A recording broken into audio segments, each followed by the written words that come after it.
think Jerry kind of addressed that when you make changes. Like, as a matter of fact, he even talked about it, didn't he? Like, if you bring in a new offensive coordinator, do you have to give him the leeway to hire people that he wants to work with on the offense?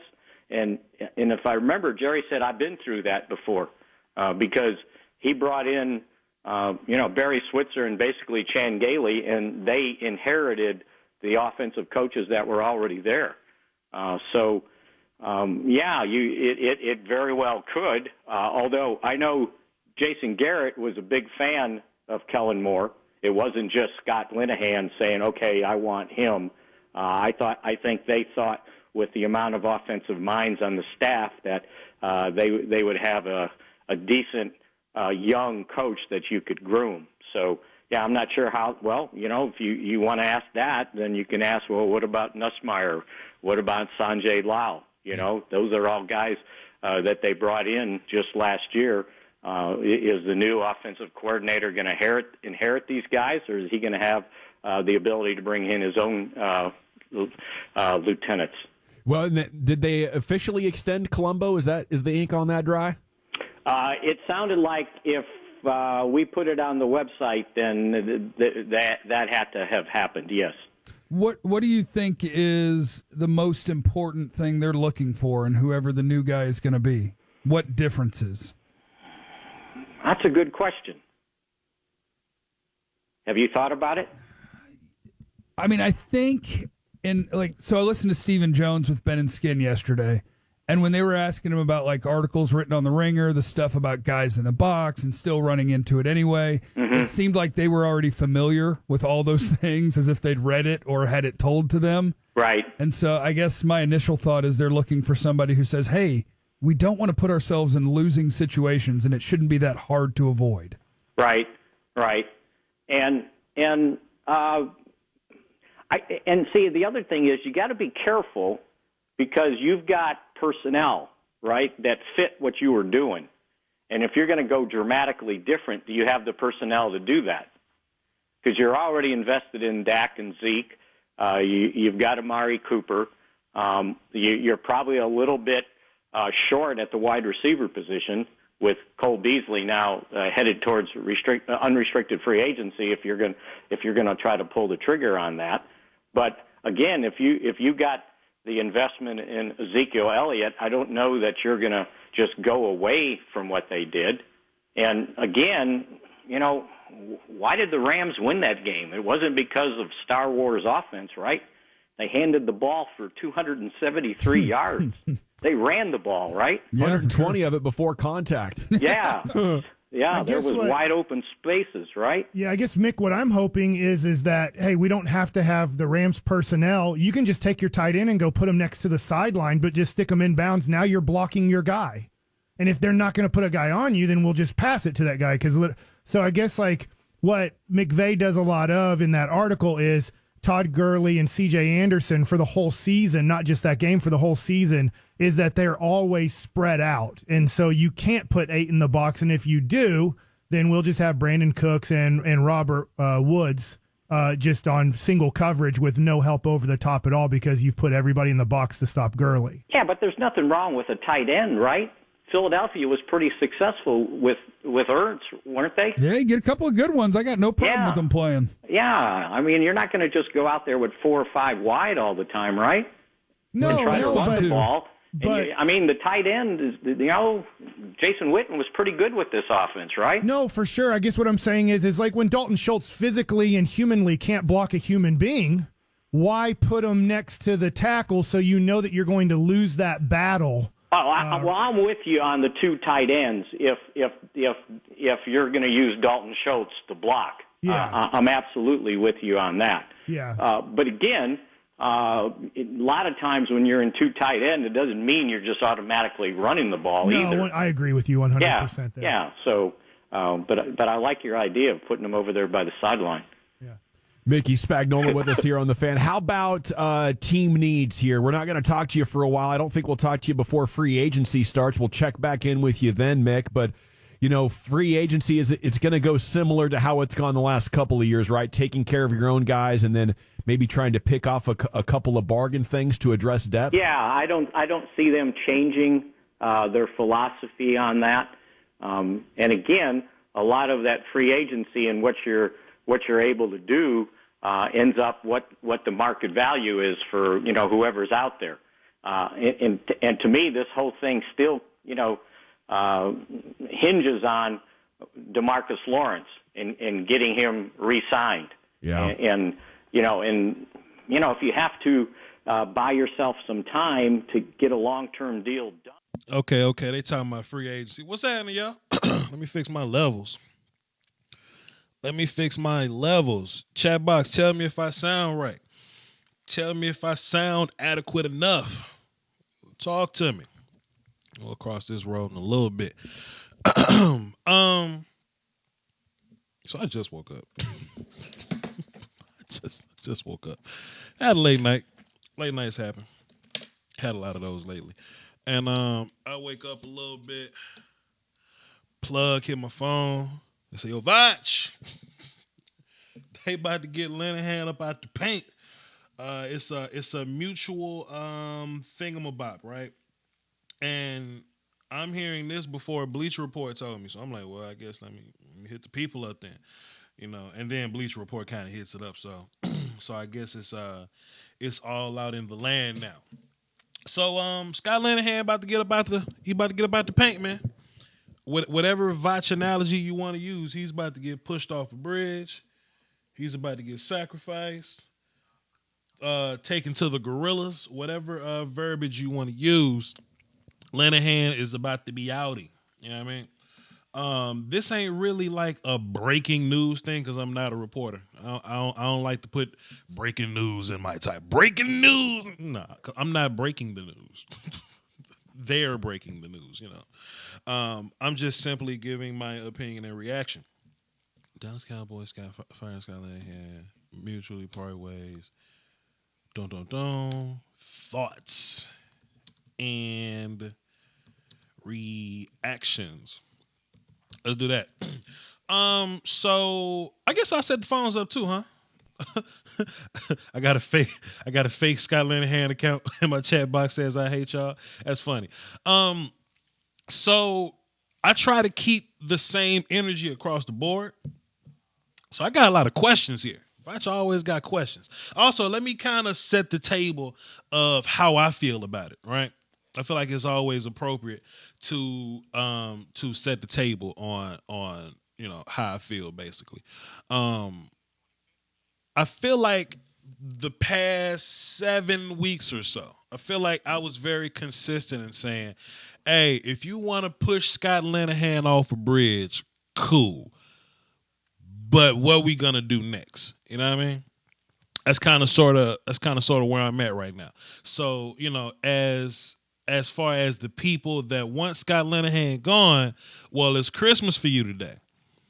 But Voch's question is now, like what's the next move? A lot of people been calling me analytical as of late, and I think I'm kind of, taking a fancy to the term, right? Like what's next? Like who's the next offensive coordinator? If we get a coordinator that, doesn't do the fancy motion stuff, what if we get a coordinator? Like, are we gonna hire somebody from the ranks? We're gonna make the Nussmeier move. Interesting. Hold on. Yeah, this is gonna be a combo between me and 105.3 The Fan. So as they talk a little talk, we'll bring them back in. Give me 30 seconds, see what they talking about. Okay, they ain't really talking about nothing yet. So anyway, so what's the next move now? I think that's the appropriate response here.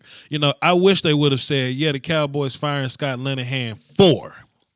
You know what I mean? Like that would have made me feel a little better. But I always tell people that if you want answers, listen to these little interviews that they do. We're a very online based entity as Cowboys fans or whatever. So we have access to everything. Go listen to these interviews, right? Jason Garrett ain't gonna tell you nothing. Jerry Jones is likely to tell you everything, but cryptically. And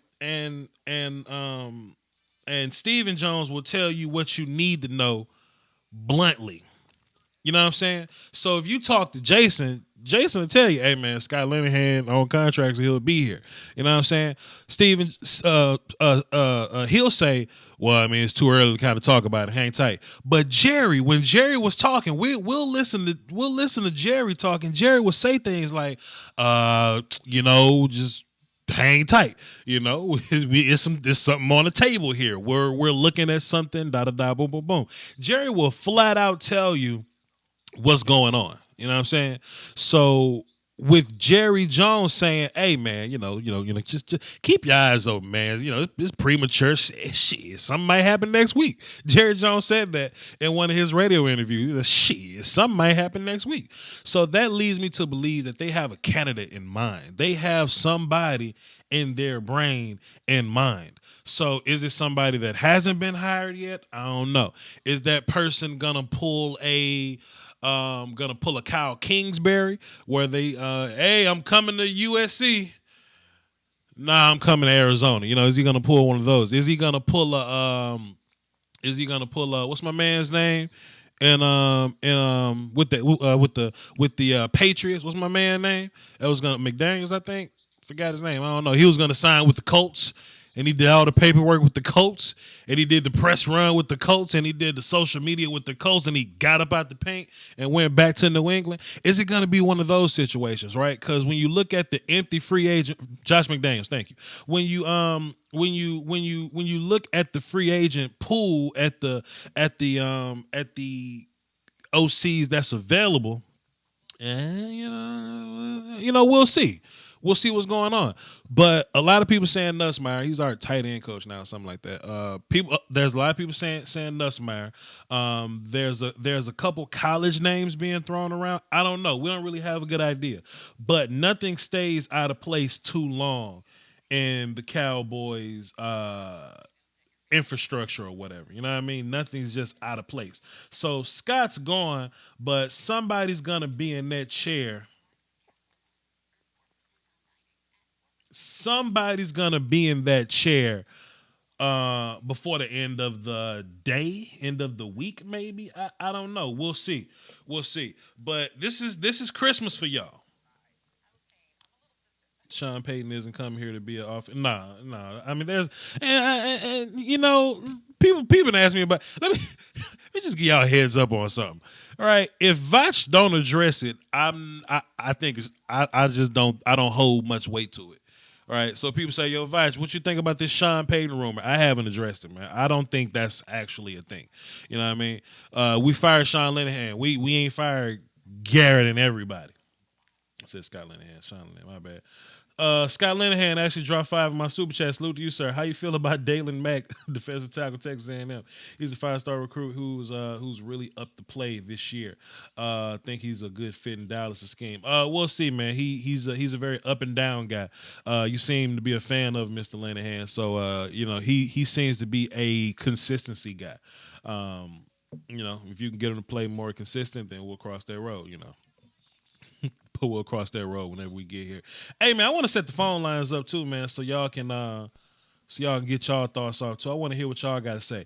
Now, this is kind of how we're gonna run calls today.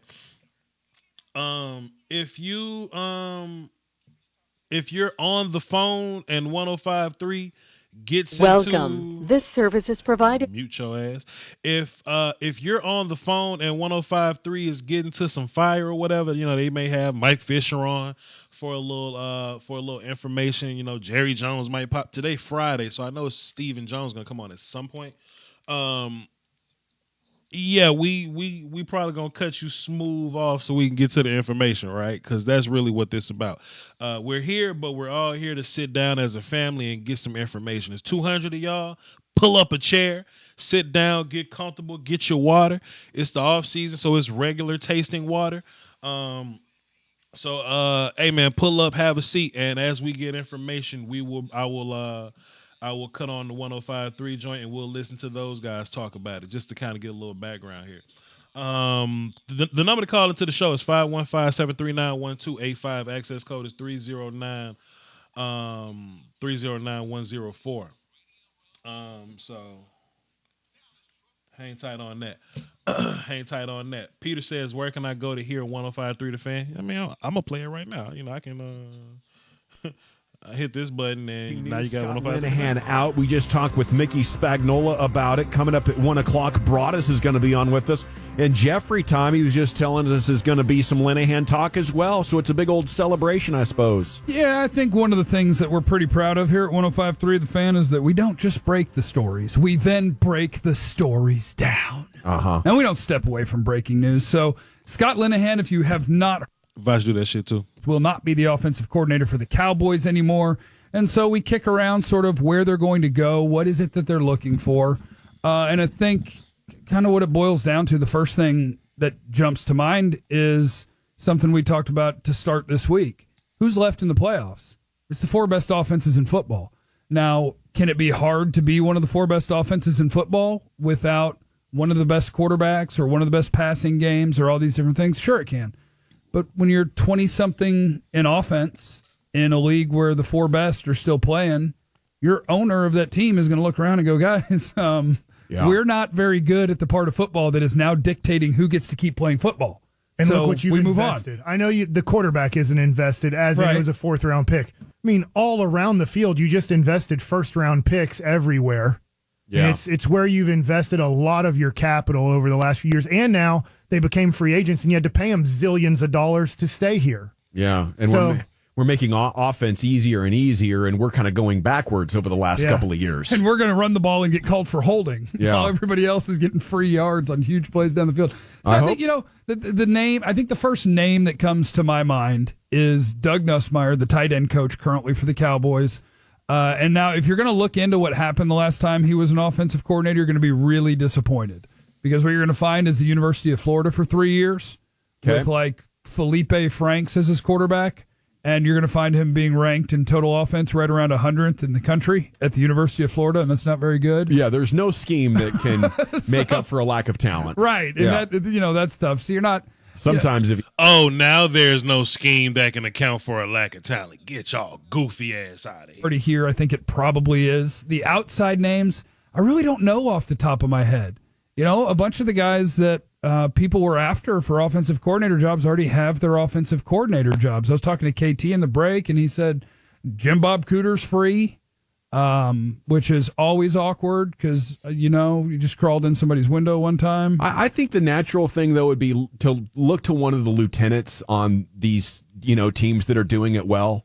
And quarterback coach comes to mind because it's a natural promotion. If they like their OC, they're not going to promote the guy. So it's Joe Lombardi with the Saints is, I think, a quarterback's coach or passing game coordinator or something like that. And Zach Taylor and, the guys under Andy Reid.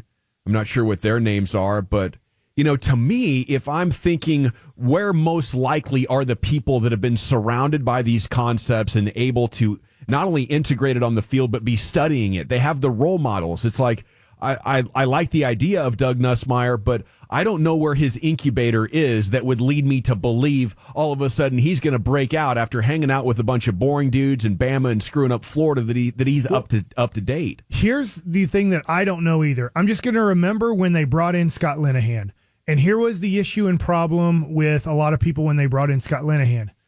Is he going to ever run the ball? Because he throws the ball 70% of the time with the Detroit Lions. And we're different here. We have DeMarco Murray. I can't remember exactly if it was Ezekiel Elliott yet, but it was kind of like, we've kind of built this thing around running, and he's a guy who passes it 70% of the time, which is even more than the average in the NFL. And then we ran pretty much the same offense Jason Garrett was running for his 5 to 7 years as offensive coordinator, head coach. Not much change. There's always a few tricks that every year you come up with, but the base of the offense was still the base of Jason Garrett's offense through the whole Scott Linehan time, even though he was just winging it with Matthew Stafford and Calvin Johnson. So this is where I'm really interested. If the next guy comes in and we're 2 games into next season and we like going 3 tight ends on short yardage plays and we seem to be running same stuff, It doesn't matter who you hire as the offensive coordinator. You can dig Bill Walsh out of the grave. It doesn't matter that it's going to be Jason You get a Garrett. lot of delay games. It's going to be Jason Garrett's offense. So this is why Coach, we're wanting to play. Come on. I'm really Talk to me, Coach. I'm really interested because if we run the same stuff, it wasn't Scott Linehan, it wasn't Bill Callahan, it's Jason Garrett's offense. They just have to pick the plays out of his book. That's why I'm really interested to see, are we going to just pick the plays out of Garrett's book, or is this going to be a whole new book? It's a great point, man, and I wonder the influence coming from Garrett and how much. I think this has got to be the time where the front office is insisting this is an overhaul, and Jason, you got to go to the side.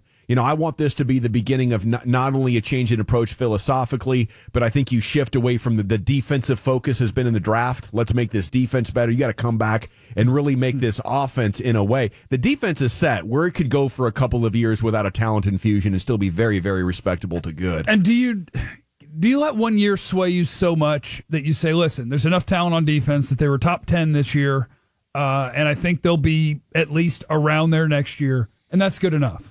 Yeah. And don't worry about it. Because here's the deal. Last year, you used your second and third round pick on offense. This year, you've already used your first round pick on offense. Right. I'm not saying not to pick offensive players. I'm saying it needs to be diverse, that you need to look in the draft, and if the best player is a defensive player in the second round, you take him. If it's an offensive player, you take him. But I think if you start concentrating, the offense has first round pick at wide receiver, the 4th overall pick. I know it ended up being your 27th pick, but you're about to pay him $1 million a game to play football. You have the one of the highest paid running backs in the NFL playing already. You have 3 first rounders on your offensive line that you've already had to give second contracts to. You took a guy that was supposed to be a first round pick in La'el Collins and got him in free agency, but now you're paying him a boatload of money. Your second round pick is the other guy. The other guy on your offensive line is a second round pick. How much more can you invest unless you want to trade all your picks and go get a first round quarterback, which I know they're not doing, and they're going to about to invest $25 to $28 million a year in the quarterback too. So it's kind of like, I get where you guys are coming from, except it's not like they've looked at the offense and haven't been investing in it lately. No, but I think the offensive line is getting old. You need a swing tackle. I think you could get another running back that could be more like a wide receiver, with tight end. We need a new slot receiver to replace Cole Beasley. I'm trying to soup up the offense so much that Dak can play himself somewhat conservatively and avoid the interceptions, but guys are just so good at taking the ball and getting the extra yards. And I'm with you guys, except I also look at it this way. This is where I want to be balanced on this, is I'm about to not have a defensive end on the other side except for Dorrance Armstrong after the 2019 season. I don't think you're signing Randy Gregory, but maybe you do. But, I mean, he's a free agent. I have no defensive tackles in 2020 on my roster. Literally 0 are on my roster today that will be on the team in 2 years. Jeff Heath will probably be gone. Are you going to pay Xavier Woods when he comes up in 2 years? You have Anthony Brown, 1 year left, and he's gone. You have Cheeto Awuzie for two more years left. And then are you going to pay Byron Jones $10 million to $14 million a year? Are you going to pay $7 to $12 million to Cheeto if he ends up being who he is? Probably not. So there can be, to me, a lot more holes in your next 2 years on defense than on offense. Yeah, a lot of guys to pay coming up. Once again, Scott Linehan is officially out. The Cowboys have sent out an actual release about it. And I will say, I don't think it was a Jason Garrett decision. You kind of mentioned that just based on the wording of it, because it was a statement from Jason Garrett. And the vast, vast majority of it is, he's a really good coach. I want you guys to know that this was incredibly mutual between us. Like, we both decided, and we love him, and he's done such a phenomenal job for us, and he's a dear, dear friend, and I love him. And that's not quite verbatim, but it's pretty close. I don't think he ever said in the release, we're letting him go. I don't either. We've just made a decision. Monday after he did his Sean and RJ interview that he got told in the office, like right before he had to do the big press conference at 2 p.m., like, hey, don't go too hard on Scott Linehan. 100%. Like, I thought that was super clear. When it was at 8:30 a.m., Jason Garrett saying, oh, yeah, I expect Scott Linehan back. And then was it Jerry or Steven that came on? Well, it was actually 2 p.m. Well, No, but in between. Because what it was Garrett's morning presser where he said, Linehan's going to be here. And then we either had Jerry or Steven on and asked him, and he was like, oh, it's too early. We don't know. I thought that was the next day. I don't so if think I have my time right, Monday, Garrett comes on. With Sean and RJ. With in Sean the and morning. RJ. Then right. presser at 2 2 p.m. presser comes on. Garrett totally backs off of Scott Linehan. Then the next morning, Jerry Jones is on. And Yeah, Jerry Jones is on. I could have sworn there was a Jones in between. I could be wrong. You might be right. Steven was on with us at 11:40 that morning. That's it, because I asked Steven about it. Jason. And Steven That's why said I forgot. It was on our own show. Yeah, and Steven's like, yeah, it's, I did too. Steven was like, yeah, it's too early to know that. We haven't had meetings about that and anything. And at that moment, I knew the next time Garrett's asked is going to be weird. So shout out to Clarence Hill, who was the one when he asked him about it. He's like, oh, I don't know who's going to be back and who's not. And he's like, but this morning you did. And he's like, yeah, I don't remember what I said this morning. You hadn't been told what you thought this morning. What a moment. Okay. How much optimism do we have here moving forward? That's going to be amongst the topics in the final 2 hours, and the question we'll ask about Brian Broadus. Steelios 300 dropped a dub in the super chat. My pick for OC for Dallas is James Coley. Coley, my bad. Coley? Coley. C-O-L-E-Y. Coley. He is the offense coordinator and quarterbacks coach at the University of Georgia and the former offense coordinator and quarterbacks coach at the University of Miami. I mean, the big question is he available? Are these guys available? Are they can they be picked up? You know what I'm saying? Like, and I kind of it's nobody thought about this, right? Like, everybody's trying to get Linehan smooth about the paint. And let me make my stance clear again, because there's going to be some idiot that's not going to be clear on where I stand. I repeat, if you want to get Scott Linehan out the paint, I can't blame you. Do your thing. Push him off the bridge. All I ask is that we have a better replacement. I don't want a similar replacement. I don't want an adequate replacement. I don't want a good replacement. Because I don't hate Linehan as much as y'all do. I don't mind him. But if you want to get him about the paint, cool. I just want the new guy to be twice as good as him. Because if we're going to make changes to the infrastructure, if we're going to make changes to the continuity, I want to double what we were getting with Scott. But if you wanted to push him off the bridge, I ain't mad at you. Got nothing but love for you. Do your thing, boy. I got sick of Scott a few times. You know what I'm saying? I got sick of him a few times. But that don't mean like I need adequate replacement.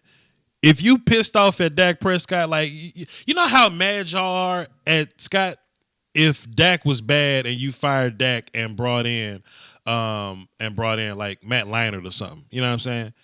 And I know the chat box finna be like, why would I replace Dak with Matt Leinart? But that's how mad people are at Scott Linehan. They want Linehan gone so fast. Bring in anybody. Bring in somebody I'd never. Bring in somebody new.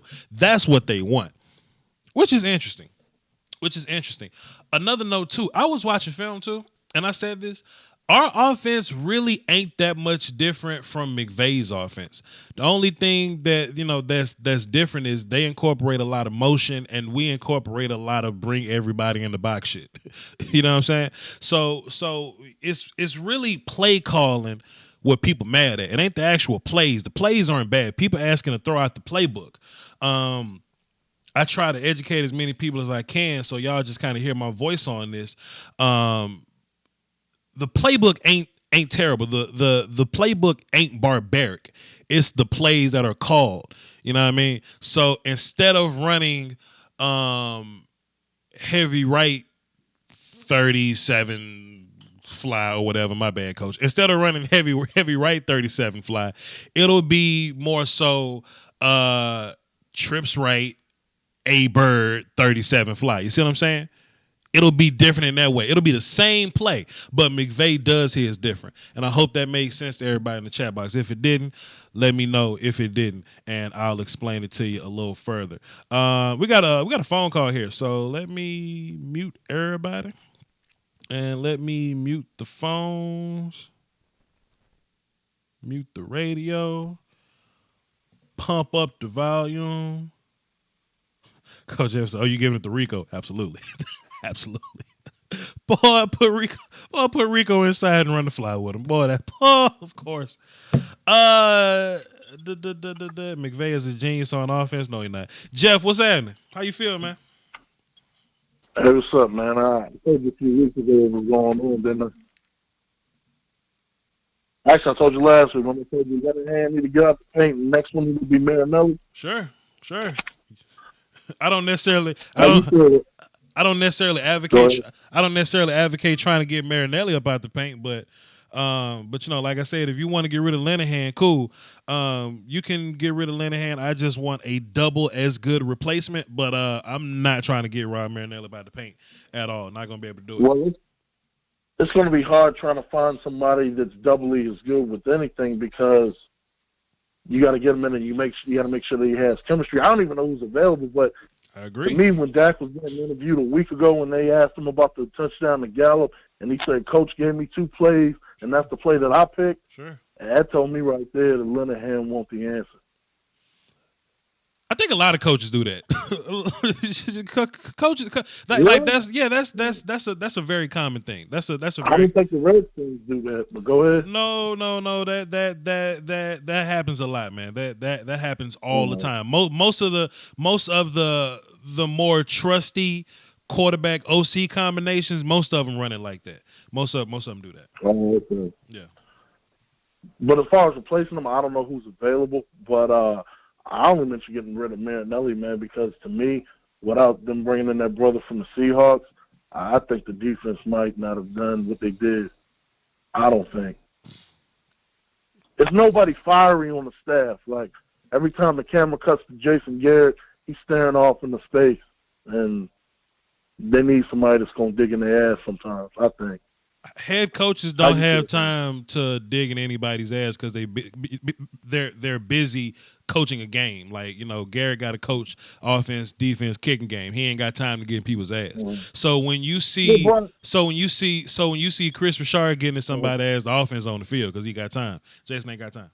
Well, Brian Billick used to do that with the Ravens. That's why I liked him, but he hasn't been given a job in a long time. Yeah, Brian got smooth up out of here. Yeah, I feel you though. Yeah. How you feel about the situation? You can be honest. Time out. I'm about to mute you, Brian Broadus on the phone. We got to listen to Brian Broadus, my guy. Hold on, go away. Scott Linehan is out. Jason Garrett releasing a statement last hour that he will not return as offensive coordinator. Said a lot of nice things about him and has respect for the job he did, and he's thankful and appreciative and all that, but we're going to make a change. So joining us now from DallasCowboys.com, former NFL scout, front office man. He's Brian Broadus on Twitter. It's the great Brian Broadus. How you doing, sir? Doing well, boys. How about yourselves? Doing great. Is this the right move from your perspective? Oh, well, I came out on Monday and said I would keep the staff together, and obviously they don't care what I think. So, but no, I mean, it's what they felt like they needed to do. Now, the key is, and the next question you're going to ask me about that is, okay, what's the plan? Who's the next coach? Surely they have one, right? Well, it could be very well be Doug Nussmeier. Right. It could be they elevate. And I saw you on Twitter, Jeff, talking about Doug Nussmeier, and you said, well, get ready for that. And it could be very well be Doug Nussmeier, and then turn around and Jason Garrett ends up calling the plays. I just don't feel like that they, if this was something that they wanted to do. Again, they gave it a week's time, and they could have said, okay, let's do this quickly, and then let's start interviewing some guys. But, they kind of waited a little time here, made the decision, and, now some of the guys that you might like to be as your potential offensive coordinators are going to, are already at other jobs. So, to me, it seems like it would be like Doug Nussmeier and then Garrett working with him, and we'll see if, in fact, that Garrett does call the plays. So, but there's some guys out there, that people will bring up names and stuff, and maybe some guys will say, well, let's look at the Rams, let's look at Kansas City, let's look at Chicago, let's look at these teams. I think there's some really good young coaches out there, but I don't know if several of them are ready, to be a guy that's going to be that come in here and be an offensive coordinator. I mean, I think the guy Shane Waldron from the Los Angeles Rams is a really, really good coach, and but he's like they got him as a passing game coordinator there, but he's really his whole idea though is he was a tight ends guy, and so that was just an elevation that was just made because they're about to lose another coach to Cincinnati as the head coach. So I think there's some guys that are probably maybe a year or two away right now that we can go through and kind of pick out. But will the Cowboys, want to go that route? Will they want to go with a young offensive coordinator who doesn't have experience calling plays when they're trying to evaluate their quarterback, and then we'll see if the head coach gets an extension, because if that's not the case, then they're all coaching for their jobs, and also that's another thing you have to think about. Does somebody want to come here that maybe not knowing that Jason Garrett has a lot of job security? Now, Chris Richard did that, and came here, and it seems it's going to be working out for him. But, if you're an offensive coach, you want to go someplace for 1 year. I'm sure a guy like Hugh Jackson would. I'm sure a guy like Jim Bob Cooter would. But if you're going to go and get one of these young guys to go call plays, you better have some security that they know they're not going to be there just for 1 year. Brian, help me out with this. Just the Scott Linehan who came here was a guy who passed the ball so much that Cowboy fans were worried about how the Cowboys were built because he threw the ball more than average in Detroit. And then he came here, and to me, not knowing football like I know baseball and the nuances, it looked like they pretty much ran the exact same stuff that Garrett was running when he was pretty much calling the plays. Yeah. So it didn't really seem to change much from, I know that they had Callahan for a little bit, but it seems like from about 2008-ish or so when Garrett really took over, 2007 when... It just doesn't seem like there's been a whole bunch. There's been some plays here and there, but the sets and everything seem to be the same. So...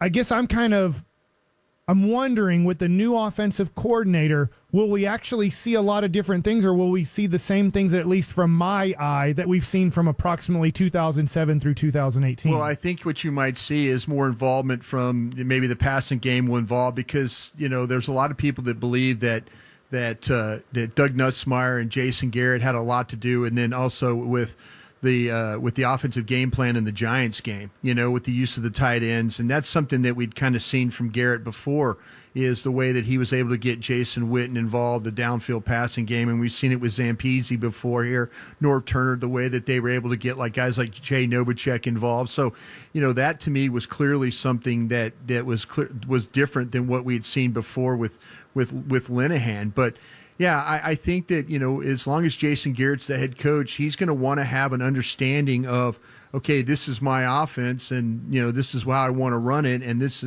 that's why I think that you'll see a guy like a Doug Nussmeier be the offensive coordinator, because he has an idea what Garrett wants to do. But maybe then again, you'll see some of the wrinkles that you saw in that Giants game. And I'm not saying that Scott Linehan was completely stubborn in the way he did things, but he was asked to do one thing, and that was trying to and have an offense that the head coach understood and believed in, and but ultimately, but let's all say this: think about how many offensive coaches they fired last year. At the time, Scott Linehan was really the only one that stayed, and so was Gary Brown. They changed out the tight end coach, the receiver coach, the line coach. I mean, they made a lot of changes, and a lot of it had to do with Scott Linehan and making those changes. And so ultimately, it didn't work out for him. He saw the same fate.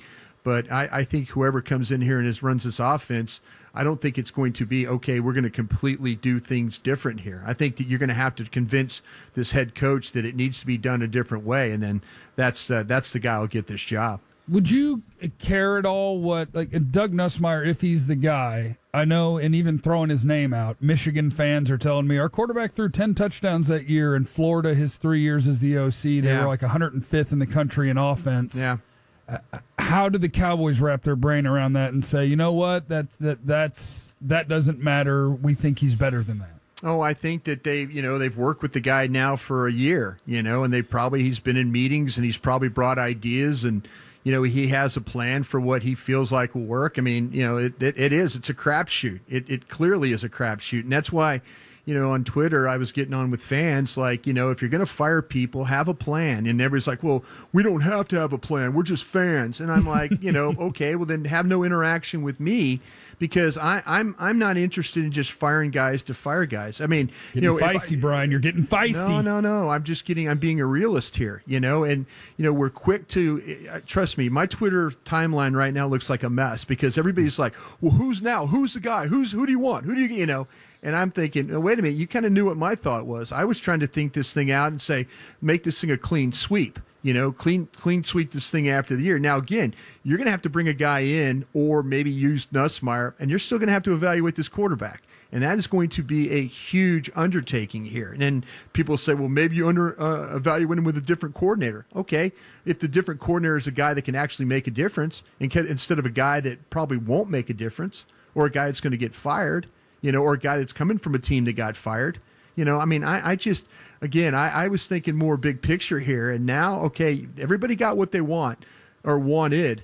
Let's see if, in fact, it does work out. If it's Doug Nussmeier, then listen, you just really can't be complaining. I mean, that's their plan. That's what they want to do. And, you better live with it for the year and go and see what happens from there. So you lead me into Dak Prescott here. And I just wonder this, how much do they talk about, discuss where they're going offensively with the quarterback? And the reason I ask is it seemed like Romo was a lot older at the time, but near the end of Romo's career, it seemed like they were giving him a lot of influence on play calling. And he changed a lot of plays. Yeah, so I'm just wondering how far away or we're not anywhere close to Dak being that educated on the game to really start having an input on stuff like that. Well, from what I was told, again, this is, Dak has responsibilities for the game plans and things like that. And, the Giants game, it sounded like to me that he had really more of an influence on what they were going to try and do.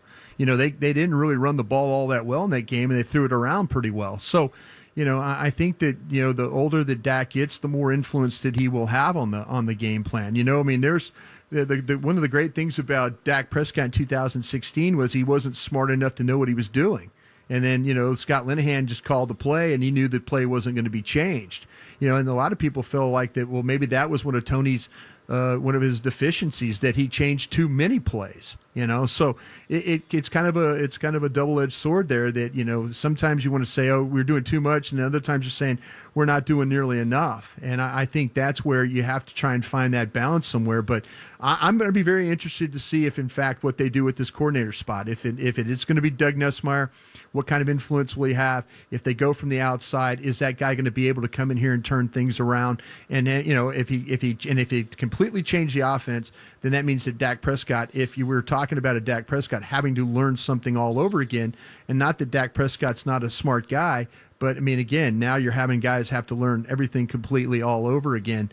And then, that includes the coaches on the staff. That includes Mark Colombo. That includes Gary Brown. That includes all the offensive coaches. Sanjay Lyle. If a new system comes in, those guys are going to have to put their hats on too and do something differently as well. And can you get a offense to turn around in a year, and make it work? I think we're about to find out. So I'm sure you're familiar with the 4 teams left were the 4 best offenses in football, the 4 most points scored. And sure. The Cowboys were 22nd in yards, 22nd in points per game. Yeah. What do you think, like not Nussmeier, not whoever they might bring in, like if they asked you, what are some of the changes you would make to try to get us from 22nd to the top 10 with the guys we have? You were really poor to start the season because you went receiver by committee. Right. I wouldn't let you do that to start with. I kind of felt like that, I was on this show a bunch talking about, they do need a number 1 receiver. Let's not fool ourselves here. We talked about this during training camp. They need somebody they can hang their hat on. First off, I wouldn't have done that, and then once they figured out that they had a number 1 wide receiver, what happened? The red zone efficiency improved. Got better. The first down, the third down efficiency improved. They were at 23% at one point in time in the season. And then they ended up to be, I think, right around 41 or 42%. So that just shows you right there some of the moves that they made. So, you still have it. I think a lot of it has to do with the personnel that you have on this roster.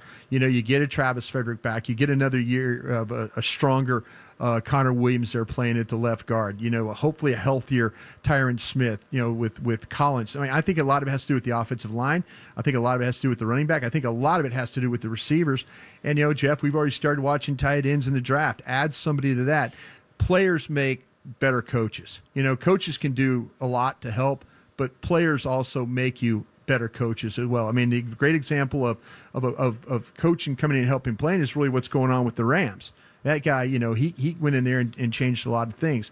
You've got players here. Hopefully, whoever they hire, or if they go status quo with Doug Nussmeier, then he will be able to take the players here and make a difference. I think that's really the most important thing I would do. I would continue to try and get players for him at whatever cost I can. How much do you believe Jason Garrett was responsible for the decision to let Linehan go, and how much will he have autonomy in choosing the next OC? Oh, that's what I'm saying. I mean, these coaches, these guys have the opportunity. He's the one. I asked him point blank, "You fired Paul Alexander, didn't you?" He said, "Yeah, I did." So yeah, he's got a responsibility to the ownership. When Stephen Jones came out and said what he said, I didn't detect a very happy guy talking on the airwaves. He was like, "Hey, this has got to get better. We've got to do better. We got we got everything you want from your director of player personnel and ownership to say about what you want to do going forward." I was absolutely my decision about they need to keep this together and all that. After hearing that, there's no way in hell they were going to keep this thing together. Stephen was not going to allow that. He knew they had to make some changes, so I applaud him for doing that. But again, now the trick is whatever Garrett, whatever Stephen, whatever Jerry, whatever Will McClay and them decide to do with the offense, it's going to be have a hand in the future of not only the head coach, but it's going to have a future in the quarterback that you have here currently. So this guy Sean McVay is being credited for being some kind of a genius. Do you think Jason and Doug can put their heads together and come up with something that good? Well, the thing that's interesting about what Sean McVay was able to do, and this goes back to him studying at Washington when he's with the Redskins, and you looked at what Jay Gruden and what they were able to do with Kirk Cousins, and they had some really creative ideas that they had, the bunch formation stuff they did. I think Aaron Cromer there's done a really nice job, their line coach. They got a lot of smart guys there working with the Rams. That's a staff that they put together, a pretty young staff that's got some guys that are some grinder guys. It reminds me very much of the staff we were on in Green Bay with Mike Holmgren when they had a young John Gruden, a young Andy Reid, a young Steve Mariucci. Those guys were fighting to get plays into the game plan and stuff. So, yeah, I think you have to, Doug Nussmeier, I think, has an idea of what he wants to do as far as, if he gets this opportunity. I think there's some things, some influences, and some experiences that he's had. Jason Garrett's been a play caller. So, is it going to be as creative as what the Rams are doing? You would hope that they have some wrinkles, and these guys love to steal plays from each other and concepts and ideas, and that's what the offseason's all about, trying to figure out a way to make your players a little bit better than their players. Do you have any feel for the Rams versus Saints Sunday? I'm a huge Sean Payton fan, so go Saints, and I'm a huge Andy Reid fan, so go Kansas City. Thanks for the analysis. Well, it's not analysis. It's just, as far as I'm concerned, Mike, football's over. When my team's out, Jeff, when my team's out, he sends a text about how's your draft prep coming? Exactly. I look for draft prep. That's all I do. When my team's done, I move on. But I'd like to see Sean win because he's a friend of mine, and then I'd love to see Andy win because he's a friend of mine as well. I'd like to see those guys get opportunities to coach the Super Bowls. I know you're further into draft prep than I am. If you're looking to upgrade, if Cole Beasley's not back, or you're looking to upgrade that tight end spot and find a little bit of a more down the field weapon, you got any early favorites? Who did you like out of all those guys we did the other day? I love the Oregon wide receiver, and I love the UMass. You said tight ends, right? Yeah. You said tight end. Why'd you say that? You trying to trick me with your question? No. I said if you got to replace Cole Beasley or upgrade tight end, do you have an early favorite? No, that you're right about the Oregon kid. I think that would be a good route. I think you guys are a little too high on. No, you're hating on my guy Isabella, and I'm not having it. No, I'm not hating on him at all. I just feel like though it'll be some 5'9" guys are worth a second round pick. Yeah, that would be interesting to see if in fact that they use the 58th pick on a guy that's a 5'9" wide receiver, and considering the fact that they found Cole Beasley as a free agent, and again. I think that you have to look at if you told me, okay, who would you rather have, Andy Isabella or Irv Smith Jr.? Oh man, I'm going to get killed for this. Andy Isabella. Okay, so you really don't want a tight end that's a down the field player, right? Is what you're saying? I do. I'm just way overly in love with Andy Isabella. Where does Irv Smith play? Alabama? He's the Alabama tight end. Alabama tight end. He's kind of O.J. Howard-ish, but probably with less speed. Yeah, and he might not. You might have to make a trade up, to get a guy like that. But I think that for me to draft a 5'8" wide receiver at 58, when I'm kind of thinking about other things, I might be needing in this. I think that maybe that there's going to be, like I say, the Oregon kid. He makes a whole hell of a lot of sense, though. To me, I think he's just as good of a player. So, we'll see. So, Brian, just to kind of sum it up here, I feel like your expectation right now is that a Garrett Nussmeier combo with maybe Garrett calling the plays and Doug helping game plan and draw things up throughout the week is your most likely expectation moving forward? I think that it's going to be – I just don't see them. Again, Garrett's at the Pro Bowl, and we're at the Senior Bowl next week. So, where you could probably meet with coaches. I'm sure they're guys. I'm sure they're people, that they've had contact with and stuff like that. I'm sure guys, again, like Hugh Jackson's reaching out. I'm sure Mike McCoy's reaching out. I'm sure guys that don't have jobs are reaching out to Jason Garrett right now, and maybe he's going to be able to hold court there in Orlando and talk to some guys. I just kind of feel like, though, that he's going to come within and say, okay, I'm comfortable with this guy. This is a guy I like. This guy has offensive coordinator experience. I just kind of feel like that's the route that he will go instead of really trying to change everything completely up. Again, maybe they'll go with some of the things they have now, but some current wrinkles. I don't think, or some new wrinkles. I don't know if Cowboy fans will be totally excited about that, but that's probably the way that they're going to go. Appreciate you as always. Have a great weekend. Take care, guys. See you. Brian Broadus with us. He's at Brian Broadus on Twitter. It's winning time. Text the word web to 72881, 72881. Your next chance to win $1,000 in this national contest is coming up at 2:16, continues all the way through the Ben and Skin Show on your Turn It On, Leave It On station. So you've heard from Mickey, you've heard from Broadus. How excited should we be about the Cowboys moving on from Scott if it is Jason Garrett? Do you have faith that a search could turn up another candidate from the outside that could really shake things up? We'll have to talk about that and more. We'll get your birthday power rankings next in the G-Bag Nation. Yeah, man. So I mean, they basically saying what Voch has been saying. It's one thing to get excited about the firing, but I more so want information. I need to know who's next. What's the move here? And it's not like the Joneses to hop in the water with no boat. You know what I mean? So we'll figure that out. I still got Jeff on hold. My bad, Jeff. All on hold. Shit. My bad, Jeff. Did you want to finish your point? Whatever you were saying. Yeah. I just had a question for you. You think Jason's going to take over at play calling now? He shouldn't. He used to be the coordinator. He shouldn't. I kind of like Jason when he's just focused on motivating guys and game management or whatever. I kind of just want him to stick to that, and whoever's calling plays to let them focus on only calling plays. You know what I mean? I like my coordinators to coordinate. You know what I mean? That's just my whole philosophy, right?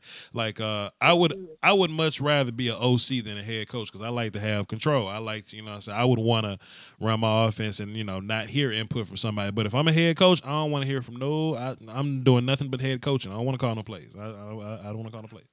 That's just me. So even though he's the head coach, you don't think he still has the passion to call plays from the sideline on offense? He probably has the passion. Like he probably wants to, but it's so much on the plate though. It's so much on the plate. And I wish people had a better understanding on how much is running through a head coach's brain every play. You know what I'm saying? It's a lot of stuff. And some people just ain't built for it in that way. You know what I'm saying? Like Sean McVay called plays, but his clock management kind of takes a hit sometimes because, maybe he's so busy thinking about plays. Andy Reid has had history of bad game management or whatever. It's just a lot of stuff to think about. But we give those guys passes because they're so outstanding as offensive minds and play callers. But, they kind of miss on some of the head coaching stuff. So, I mean, it just is what it is there. If I was Jason, I wouldn't want to call the plays. So going back to what you said earlier, do you think that you mentioned him having the passion? Mm-hmm.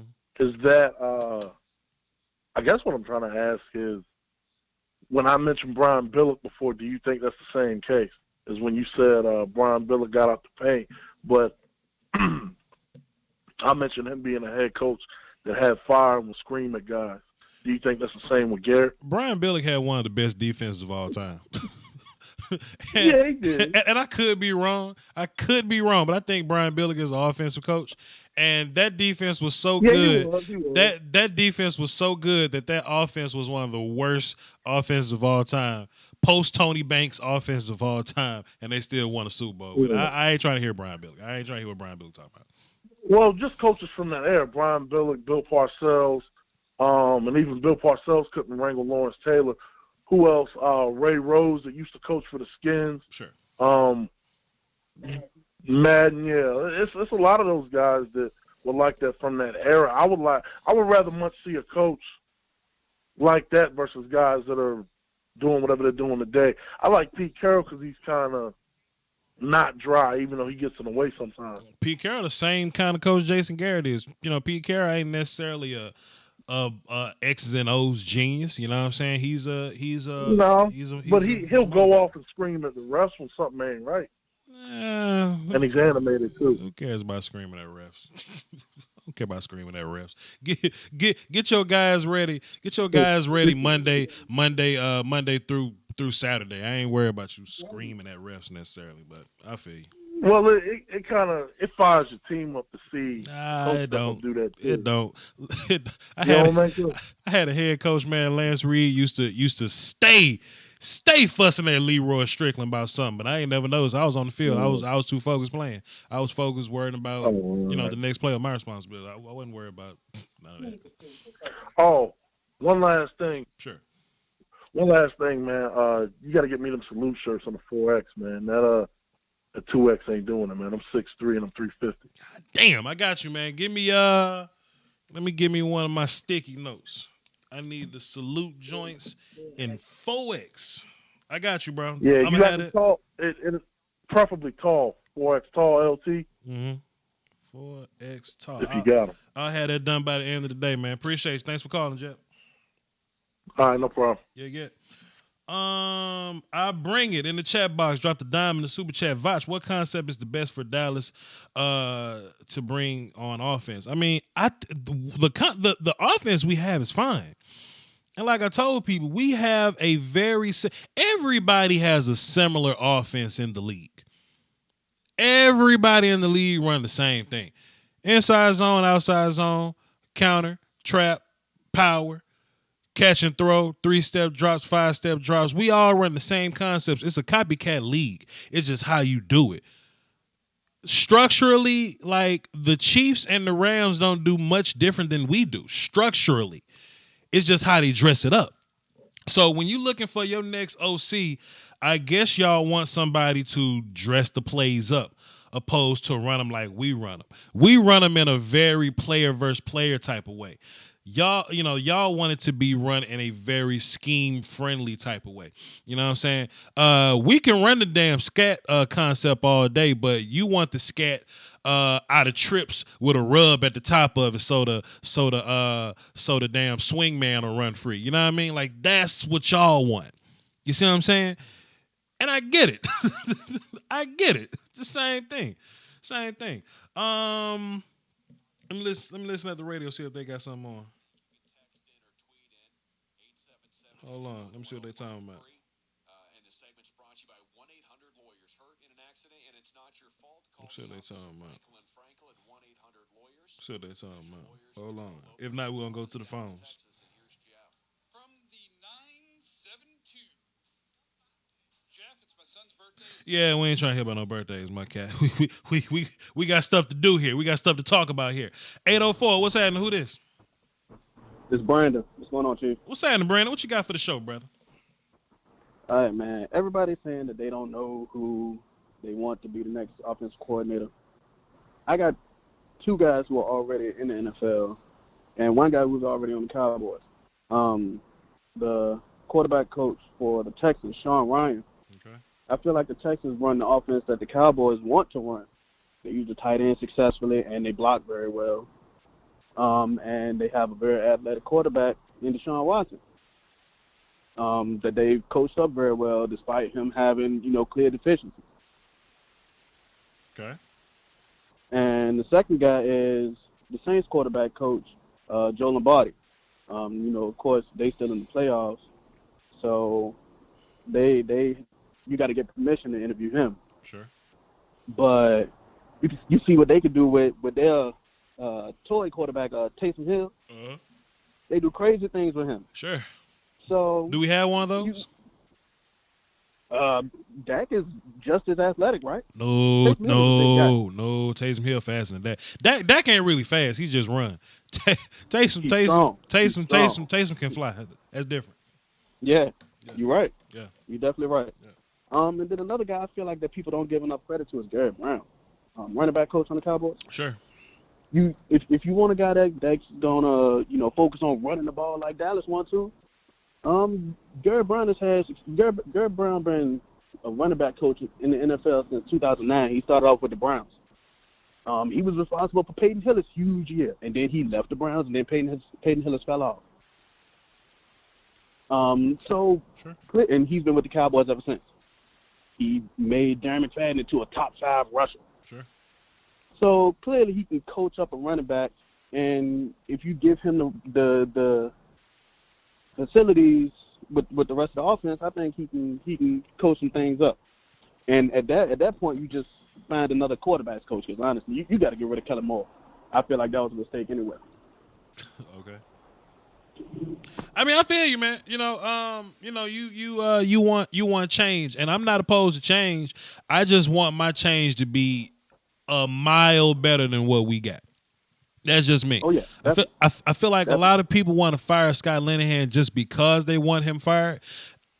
If I want him gone, I want to see improvement somewhere. So I don't want to see another good OC. I don't want to see like an even OC or a worse. I want to see a better OC.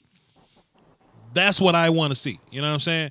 And if we can't have a better OC, then damn it, we might as well kept Linehan. Linehan wasn't trash in my opinion. He wasn't absolutely trash in my opinion. You take a look at Minnesota. People wanted DeFilippo.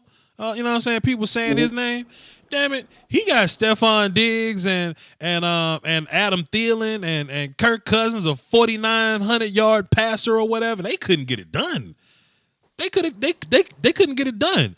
We signed Amari Cooper. We only lose 2 games. You know what I'm saying? It just absolutely. You know what I'm saying? I'm not defending Linehan because I don't mind him being gone. I don't mind pushing him off the bridge. I don't mind sending John Wick to go get him. I just want to improve at the position. I love Dak Prescott. I will only get rid of him if we can improve at the position. I don't want to get a new quarterback just because. I don't want to get a new OC just because. I want to be better. Better. That's what I want. I don't want to play roulette with this thing. That's just my opinion. You see what I'm saying? Yeah, absolutely. That's why I mentioned guys who I think will be a good fit for Dak, because I feel like Scott Linehan is a good quarterback coach for his situation. That's why he did so well with Matthew Stafford. That's why I feel like the offense was very high flying with Romo. He can perform well with those quarterbacks that have that big arm. He can, when he has the field open and has that high access to down the field, that's where he shines best. But I feel like where he has a quarterback like Dak Prescott, where he has limited downfield capabilities, but he has the athletic options, I don't feel like that's Linehan's niche. So he doesn't have the capability to show his true talent. You know what I'm saying? He's good. He just wasn't good in that situation. I ain't necessarily here to say Dak's athleticism falls on the quarterback coach. I think Dak's athleticism falls upon him. I was of the notion, and this is just my own theory or whatever, and this could be wrong, but I wouldn't run Dak so much because I don't want it to be taken away. That's just my thoughts. Absolutely. You know how when you see Watson run so much that they start to take it away, then when they take it away, they force him to throw? I don't want teams to adjust. I want whenever we run to catch them by surprise. I think Dak runs like 2 or 3 times a game. I think that's fine. And every time Dak run is either a touchdown or first down or a big ass run. I don't want Dak to run because he's not a super athlete. I don't want Dak to run so much that they have to adjust and stop it. That's not what I want. I want Dak to run just enough. And as far as the read option situation, we do run read options. It's just that the end sits on it. And they force us to give the ball to Zeke, and the defense plays the run on Zeke. You know what I'm saying? So it's not like we're getting away from Dak running purposely. You know what I'm saying? It's just sometimes it's just how the offense goes. You know what I'm saying? But it's person to person's opinion, I guess. Absolutely. Now, what I feel like would be the ideal situation for Dak isn't necessarily running. It's putting him in situations where he's getting the ball out much faster to compensate for his tendency to hold on to it a little longer. So you have to scheme for him to get it out faster to work against his mental tendency. So peep this out, and this is where Cowboys fans kind of get pissed off and contradict themselves, because I'm a very anti-Cowboy fan.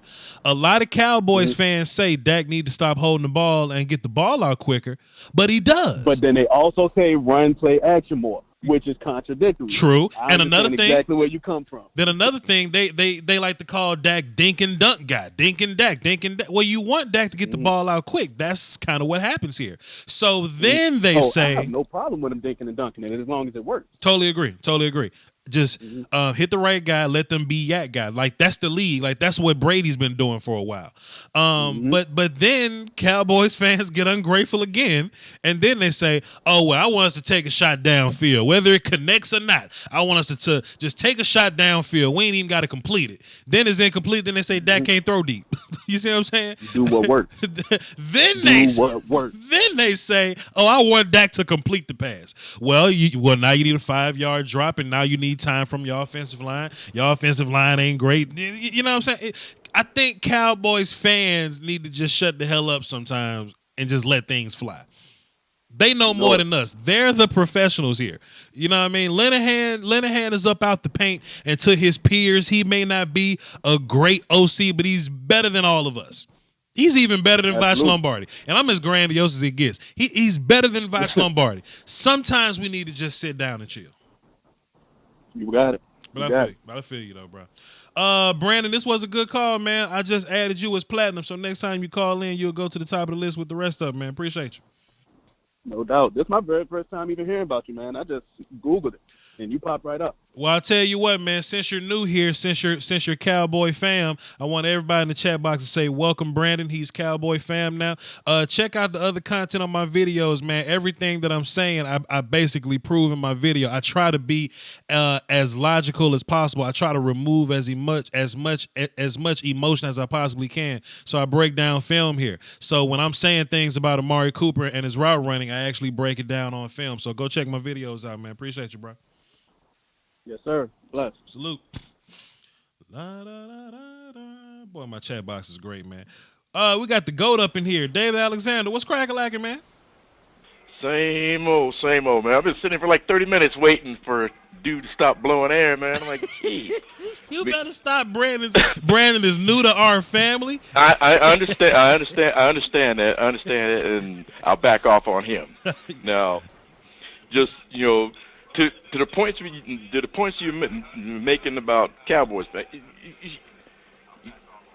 if you don't know what you're talking about, shut your mouth. Sure. You want to cry about Dak, this, that, and the other. He holds the ball. Sure. You got to be able to get the ball out. Absolutely. But that offensive line has got to hold up. Sure. Which brings me to NFL coaching for dummies. Okay. For dummies. You can check it. They can look it up. People can Google it, and they can understand what the responsibilities of the head coach is. And the responsibility of the head coach is not to be calling plays.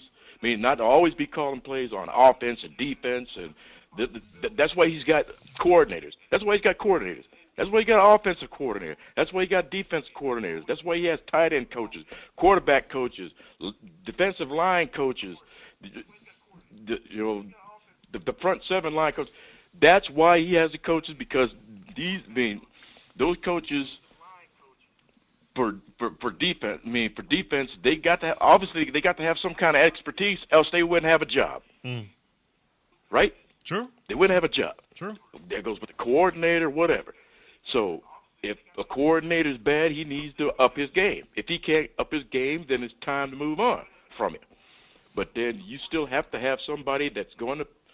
That can play Dak and that offensive line to their strengths and help them improve on their weaknesses. And one of Dak's weaknesses is holding on to the ball. But He's got to be put in position. The receivers got to have time to get down the field with them. Those vertical routes, things got to develop, and he just can't just be flipping it out there. That's why they got, the XYZ receiver, sure. And then he can throw it out into the flat to Elliott. He's got progressions he's got to go through, and Dak can throw deep. He's shown he could throw deep. He did it in 2016 in a preseason game against the Rams. Yeah. He did it this year. He's always done it. He did it this year. He's always done it. So saying that he can't throw deep is BS. You have to the man has to be put in a position to succeed, to execute the play. That means the offensive line's got to execute. That means the running back's got to execute. The tight end's got to block. If they're doing rollouts or doing movements or having the tight end a move and movements with the tight end, all these aspects have to take place. Everybody has to execute. And me hearing Cowboys, it just makes me sick hearing it. And I've been a fan since 1963 from the womb. 63. God so damn. I've gone. So I've been through this. I've been through the 70s when they're winning. I've been through the 70s when they was losing. I've been through the 80s when it's off and on with them. Through the 90s. Dealt with them big time in the 80s. I don't know how much crap I heard about it, but I always kept faith. I always kept the faith, and that's the thing that aggravates the crap out of me. Now, what Broadus was talking about, hey, if you got to get somebody from within, Nussmeier, move him up. Yeah. Elevate him offensive coordinator. Sure. They got a whole off season. They got OTAs. They got to work this stuff out and work out the game plan. They got the whole off season. So people need to just calm down, relax, take a breath, and let it roll, just like you said.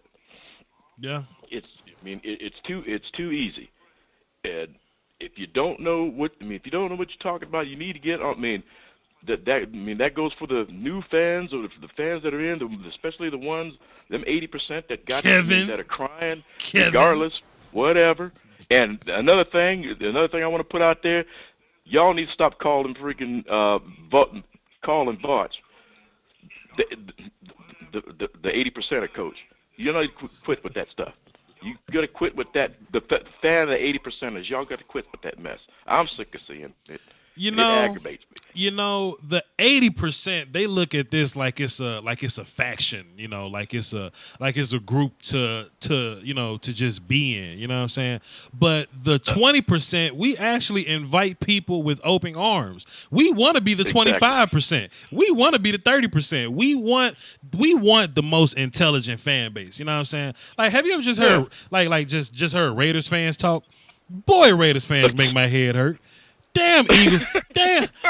damn Eagles fans make my head hurt. Eagles fans make my head hurt. Redskins fans make my head hurt. It's ridiculous. Okay, you got maybe one or two Super Bowls. Okay, that's fine. But what you done lately? Y'all want to sit here and holler about how the Cowboys can't get to a Super Bowl? Well, ask the Redskins how they can't get to a Super Bowl. Ask the Eagles how they can fluke their way into a Super Bowl and get beaten, just get knocked straight out. So, tell me something. When's the last time the Lions won a Super Bowl? I don't think the Lions even got a damn Super Bowl. People know what you're talking about, and if you're a loyal fan and you're an objective fan. Welcome you open arms. If you're here to complain and cry and whine about because we ain't got to a Super Bowl, we can't get through playoff games, then, hey, like I said before, there's 31 other teams out there. There's 31 other teams out there. Go to one of them and cry and whine with them because we don't need to hear. We don't need to hear it. We don't need to hear it. I feel you, boss man. That's all I got to say. The GOAT has spoken, and I'm out because I got to get back to work. Joe. I gotta get back. Hi, Mr. Alexander. Appreciate you. All right, later. Yeah. Salute. Yeah. That man's the GOAT, man. I tell you, that man will come here and drop some super chats, boy. He'll come here and drop something in the PayPal and the Patreon. You can say what you want then. Boy, you can say what you want then. Oh, you can say whatever you want. Boy, money talks. I got another platinum call. Let's get him up in here. AJ, what's up, man? Yo, what's up, dude? What's cracking, man? What you got let for me the turn show? my TV down a little bit. There you go. And I don't know if you remember, but I called in once, or no, I super chatted you once, and I was actually talking about Mr. Nussmeier. Sure. So it was kind of nice to hear Broadus's take on the whole situation. I'm not necessarily excited by the firing of Scott Linehan, I feel you. or the potential upgrade of Nussmeier per se, but it intrigues me, and I know that Broadus was saying that there's people out there who's like, well, he didn't do so well at Michigan, and he didn't do so well at Florida. It's like, well, neither did the head coach neither did the head coaches in either of those situations either. And great point. the way I think of it is, if things ain't working at the top, things at the bottom tend to not work either. But when you go back to Nussmeier when he was the offensive coordinator in Alabama, everything he was doing was working then. True. It makes sense to me. So, it makes sense to me. Like I said, we're gonna, it makes sense to promote from within. So it makes sense.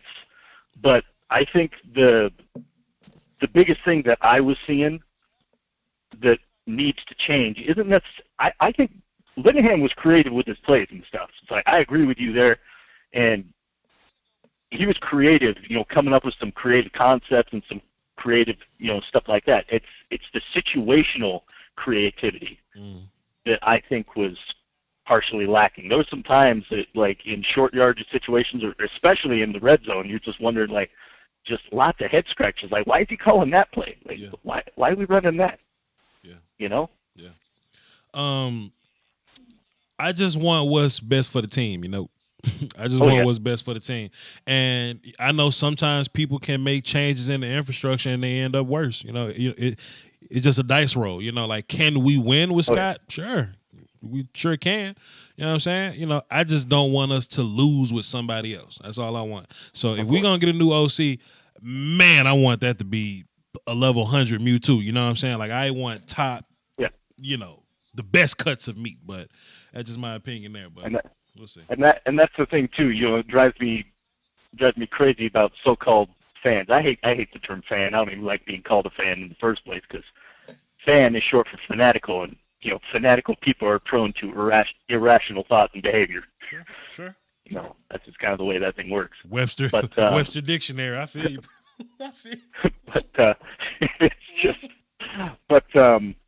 It's so when I sit there and think about Nussmeier, so it makes a lot of sense. But to go with what you're saying, it's like you want to be vastly or like noticeably improved at the position.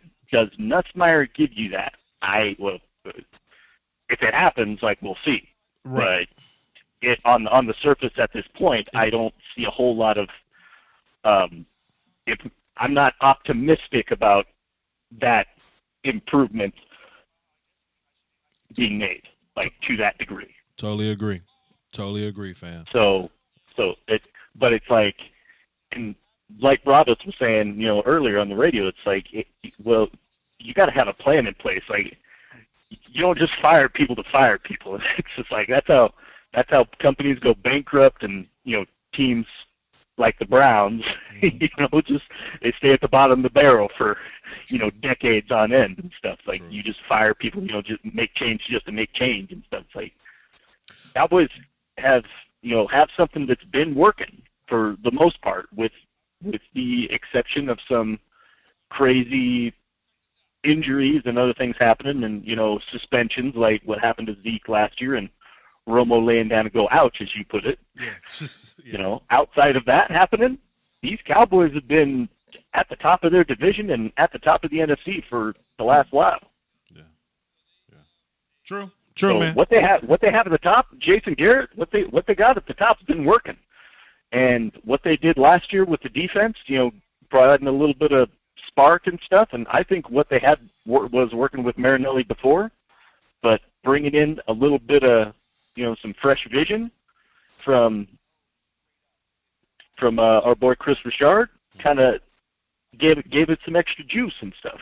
Got him looking, and I think that's what I actually think that's going to end up being where they go on offense. I think they're looking for their Chris Richard on offense, basically. Well, they need somebody that's going for somebody to come in and provide some juice, like that extra kick that's going to keep what they had, but give it an extra perspective and just give it that extra oomph that they need. I tell you what, AJ, I would do it, but you not allowed to have bad games in Dallas. So they'll just run me out the city if I was going to be the OC. But you know how that go.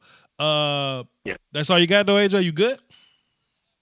Yeah, I mean that's just my thoughts and stuff. If you want to, I mean, there's people available out there. Like I was thinking for a while that Todd Haley would be nice, but after I heard all those reports about, well, Todd Haley was eyeing the what's it called, the head coaching job after they said bye bye to Hugh Jackson. It's just like, well, that kind of sounds like boy was kind of gearing up for a mutiny kind of thing going on. I'm not sure if I want that in Dallas. True. So I don't know.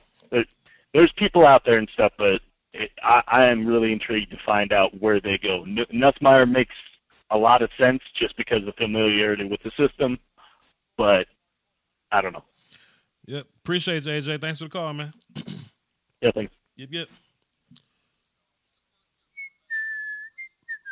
Boy, Miss April got so much money. She done sent John Wick to go get Scott Linehan up out of here. Miss April, why did you put that contract out on Linehan to get him about the paint? Yes, I did. I sent Wakanda out. I had to send, what's the name, Chibuka, Doctor. I had to go get him. He had to go. Who you said? You said who? Yes, he had to go. Oh, Lordy. Tell me how you feel about it, Miss April. Tell me how you feel about it. It was needed. It was done. So now that it's done, it's on the phase 2. You have to be accountable. But in not necessarily Scott Linehan's defense, it's not like we have to do a total overhaul of the offense. We've had 3 winning seasons. 10-3. No, 13-3. 9-7. 10-6. Mm-hmm. So things just need to be tweaked, but we need a coordinator who can get us over the hump, sure, who can not just react to things, but have a precise plan going into the game, knowing the players that that he has, and the players can execute and move on. And I think that's what's needed. I don't think Scott Linehan could deliver that. It was always really kind of playing against the grain and not really, having to play catch up or having to not nearly have a precise plan and scheme as far as, in the identity of who the Dallas Cowboys are. So I'm happy about that, but it's not all gloom and doom. It's not like we had a losing season and we have to just, blow everything up and just overhaul everything. So, but it's needed. So as far as who should come in, I don't know anything about that. But I just think schematically we need to improve as far as knowing the coaches that we have that are coming out in today's offense and react accordingly. The Rams game, I mean, to me it was more defense. It wasn't necessarily, offensively where things, went haywire. It was defense. We couldn't, as you say, contain a gap and, block the Mike linebacker, block the Mike. Yeah. They did it better than we did. Yeah. We lost the game. Yeah. As far as Scott Linehan, I'm pleased, and I think whoever they'll have, I think they'll definitely have to know Dallas Cowboys system and, fall in line accordingly and, take us to the next level. And that's what I'm waiting for. True enough. Can't be mad at you. You know me. I just want to, I just want a super improvement. So I guess at some point they're gonna come out and let us know who's gonna be the next guy. In typical Dallas Cowboy fashion, I'm sure they're gonna have a press conference. I'm positive they're gonna have a press conference, and I'll probably bring that to y'all live too. So we'll see. You did it, Ms. April. You sent your contract to John Wick and you got it done. Well, and everyone's welcome, but sometimes the Lady Warriors got to step in and handle business and take over and just get it done. So I had to go ahead on and get that switch in that belt, and I just had to go and take him by that shirt, and I had to go and take that tail on the bottom there and have him go sit in the corner. You say a switch in the belt? Yeah. Go on to your room, lay down, study some more, and come back better. Miss April said, "Go to bed." Go to bed. Thank you so much for calling. Oh. All right, thanks, Voch. Yes, ma'am. She told Scott Linehan to go to bed. Let me hear what 105.3 talking about. Hold on. 10 to 12 extra guys that they're like, we're not playing for anything. Call up Tebow. This is going to give us a lot of publicity and hype and sales that They talking about baseball. Trapaholic in the chat box talking about some bring me in. I'm 318. Ain't even 318 in my call log, man. Type in the access code so I can see what you're talking about. And then when you get in here, I'll bring you in. Cardinal fan, what's up, bro? Wakanda in the house. Kavachi, how are you doing? Joski running for the cardio. How are you, sir? Man, we just in here on this Cowboy News. What's today? I lose track of the days. Friday. This Cowboy News Friday, man. It seems like the collective cry of the fans. Time out.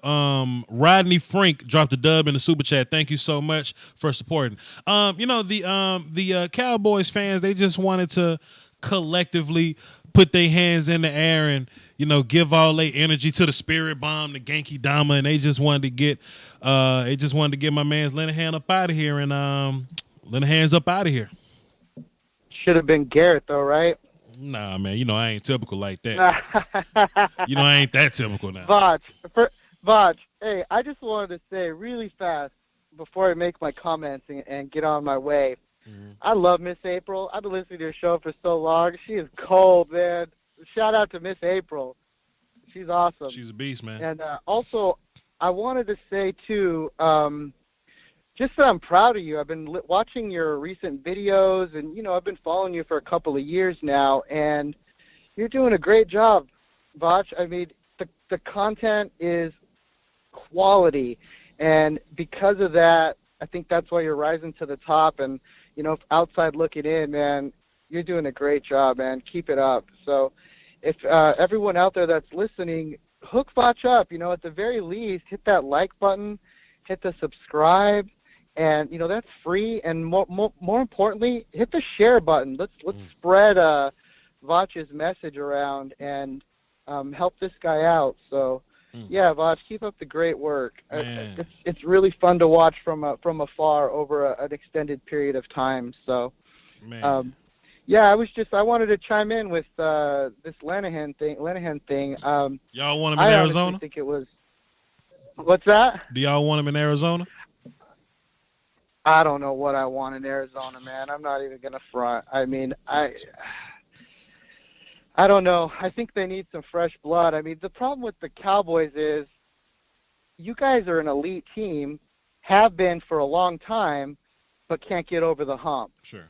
That's an indication of leadership to me. That's an indication of, what's the old saying? The fish stinks from the head. Like, eventually, how many opportunities do you get to not finish it out? And I understand only one team can win every year, but the Cowboys have been an elite team for way too long to have absolutely nothing to show for it besides a playoff win. I mean, that's the bottom line, and that's the only reason I mentioned Garrett. I'm not being typical Cowboy fan right now, and the roof is falling, but sooner or later the issue needs to be addressed. How much more help do you need to get over the hump? Because if you look at it, all the pieces are there. I mean, realistically, I think Dak Prescott is a way better quarterback than people get him credit for, and mainly because of his heart. I mean, he's a gamer. If he needs to step up in critical times, he's been doing that. The lack has been on, in my opinion, the defense. So I'm not saying fire Garrett, but I'm saying why is this guy getting such an extended period of time with such a great team to have nothing pan out? That's my concern. So how do you feel about that? Any truth to that, or? I think, and I don't want people to say Voch is making excuses right now, but I mean, hell, I was asked. So Yeah, I think it's hard to get in the playoffs, and it's harder to win in the playoffs, and it's harder to win 2 in the playoffs. You know what I'm saying? Not making excuses because these guys get paid to do that, right? But I look at, if you can get to the playoffs, you give yourself a chance. You know what I mean? If you can get to the dance, you give yourself a chance, right? And everything else is just team building, right? So I look at Jason Garrett. Okay, I think it takes 4 years to fix a mess. You know what I mean? And we had missed what? What do you mean? I missed what? No, like a mess, MESS. I think it takes 4 years to take a team and fix a mess. The Cowboys had a lot of good players, but they didn't necessarily mold together well. You know how a team can have good guys, but they don't mold well? T.O. and Roy Williams aren't really mold together guys. That offensive line had some names, but they were old. The defense was good. Marion Barber was cool, but that shelf life is short. Felix Jones was one. You know what I mean? But once Garrett implemented his philosophy after 4 years, right? We built the offensive line, boom, boom, boom. Then we start to see improvement there. So that's when I start to judge Jason Garrett. I don't judge Jason Garrett from his first year. I judge Jason Garrett from that Romo, DeMarco Murray, Dez Witten year, right? And he made it to the playoffs that year. Salute to him. The next year, Tony broke his collarbone and got hurt, and he broke his back and he got hurt in his 4th metatarsal, whatever. if Tony plays 16 games that season, that's probably another playoff team, but we didn't. We had Kellen Moore and Matt Castle and Brandon Whedon. So that wasn't a playoff. It could have been 2 playoffs in a row, but it wasn't. Tony laid down and went ouch again. Dak Prescott comes in 13-3. That could have been 3 playoffs in a row, right? Could have been 3. Right. Okay. The year after that, we lose our running back, left tackle, linebacker. We lose our Pro Bowl kicker. We lose every goddamn thing. Dak still goes 9-7. I think if we have all our guys right there, we make the playoffs again. That's supposed to be like 5 playoff appearances, and this ain't me making excuses, but I was asked. You know what I'm saying? Here's the difference between you and the average fan. Your excuses are backed up by facts. Most people just throw some bullshit thing out there with no information to support it. So that's why this is not an excuse. It's because you're coming to the table with some facts on why this happened, etc. So no, I'm feeling you. And then one more thing. Let me say one more. And I think please. I think Jason's his biggest accomplishment, right? I think if you're a head coach, I think your biggest responsibility is getting players to play for you. I think guys showing up every day, playing hard for you is your biggest responsibility. I like Wade Phillips as a defense coordinator, but I saw his team quit on him. I saw guys quit on Dave Campo. When the Cowboys was 3-13 and we had Kellen Moore, that team still played hard for Jason Garrett. That means a lot to me. This year, 3-5. We still played hard for Jason Garrett. Now, you add Amari Cooper, who's a very talented player. It seems like everything changes now. We finally brought some talent in. The whole wide receiver by committee thing didn't work. We bring in some talent. Now we only lose 2 games with them. Boy, just imagine if Travis Frederick was healthy. You know what I mean? If our offensive line was really what it was supposed to be. You know what I'm saying? Just imagine just imagine if this team was really what it's supposed to be. I think we could be even better next year. Assuming everything falls into play. I do too. We made it to the playoffs after a 3-5 start, and we won a game versus a very good, very hot Seattle Seahawks team. I'm not just trying to be positive guy just to be positive, but on the same token, I'm not trying to be negative Nancy, because I see a lot of good things in this team. I see a lot of positive things moving forward, and I would be pissed off if we fired Jason Garrett for Vance Joseph. Just for some guy, just to say, hey, we're gonna hire a guy just to see what happens, and he ends up being trash. Is that the old Cowboy or old Bronco coach? The old Broncos guy, sure. That's is that who it is? You said Vance too? Yeah. Vance Joseph, the old Broncos coach. Yeah. He's the D coordinator for the Cardinals. I know. He got hired by the Cardinals. Oh, okay, yeah. And he's a fine coordinator. But how you win a Super Bowl in Denver, then just up and decide we need a new face at head coach, then the Broncos are irrelevant for a year and a half, however long Vance Joseph is there. I'm not just trying to make infrastructural changes just to make them. I want to fix the problems I can see immediately. And one big problem was my offensive line. If we fix offensive line, my quarterback plays better. If my quarterback plays better, we probably ain't got to have this conversation about the head coach. But that's just my opinion. Right, I agree. You made some interesting points, especially the one about the players wanting to play for you, because realistically, it's all about attitude, right? In any situation, the attitude to come to work with your hard hat on and give it everything you have. And that's 100% about leadership. So the thing I really like about the Cowboys, which you brought up, and I'm not a Cowboys fan at all, but this team is built for the playoffs, in my opinion, even more so than the regular season. Sure. They have an elite running back, which is absolutely necessary to control the ball, to control the ball, the time of possession. To have an elite running back, number one, you have one there.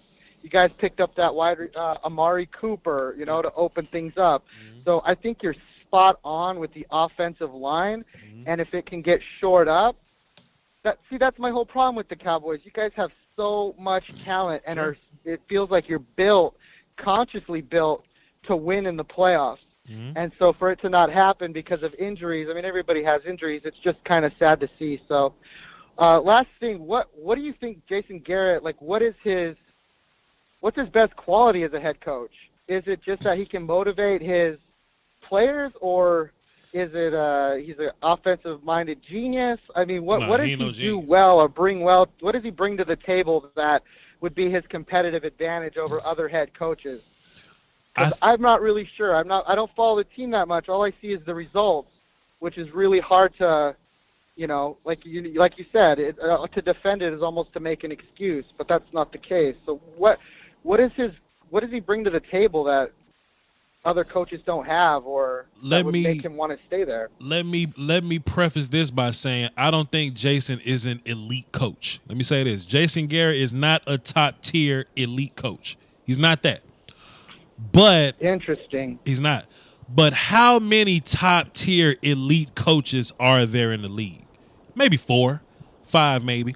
That's okay. So what you got? Run them off. Belichick, Peyton, Sean Payton. McVay. McVay's pretty top tier. Reed is pretty top tier. Pete Carroll, you put him on there? Pete Carroll, the same kind of coach Jason Garrett is. A motivator, honestly. He's a motivator. Pete's not necessarily touted for his genius on either side of the ball, but he get his guys to play for him. Similar guy. His playoff record is insane. It's cool. Unbelievable. It's pretty cool. They won a Super Bowl and they went back, but it all comes back to players, in my opinion, because once that defense wasn't elite no more, that team looked different. The Legion of Boom and Marshawn Lynch leave that team. It looks totally different. So players matter to me. And I think that's where I differ from a lot of Cowboys fans. Some Cowboys fans refuse. There you go. They refuse to blame players. Players got to play. Players got to play. Like, I like Sean McVay. Sean McVay's a great coach, but if that offensive line can't move Antoine Woods and block Van Der Esch and Jalen Smith all night, they don't win. Players got to play. That's just my opinion. Right.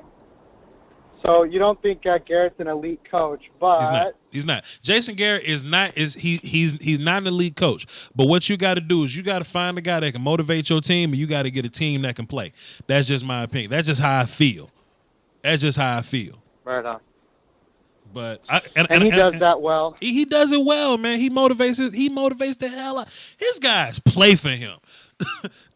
Like, this team was damn 2-9 1 year, and they played for him. Tony Romo went down, boy. They played for him. And there's something else too, right? Let me say this.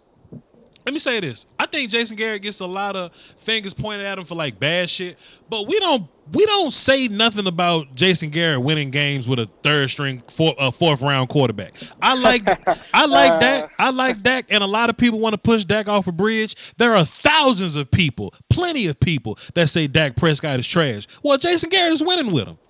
Jason's winning with him. All of the struggles that we had on offense, we were the 20-something ranked offense, and I think that's because of talent. I think talent-wise, we're not the same talent. Like, when you look at the 2016 team, Dez in his prime, Terrence Williams can run, best offensive line in the league, DeMarco Murray, Jason Witten. We don't have those guys. We got Zeke. Zeke is amazing.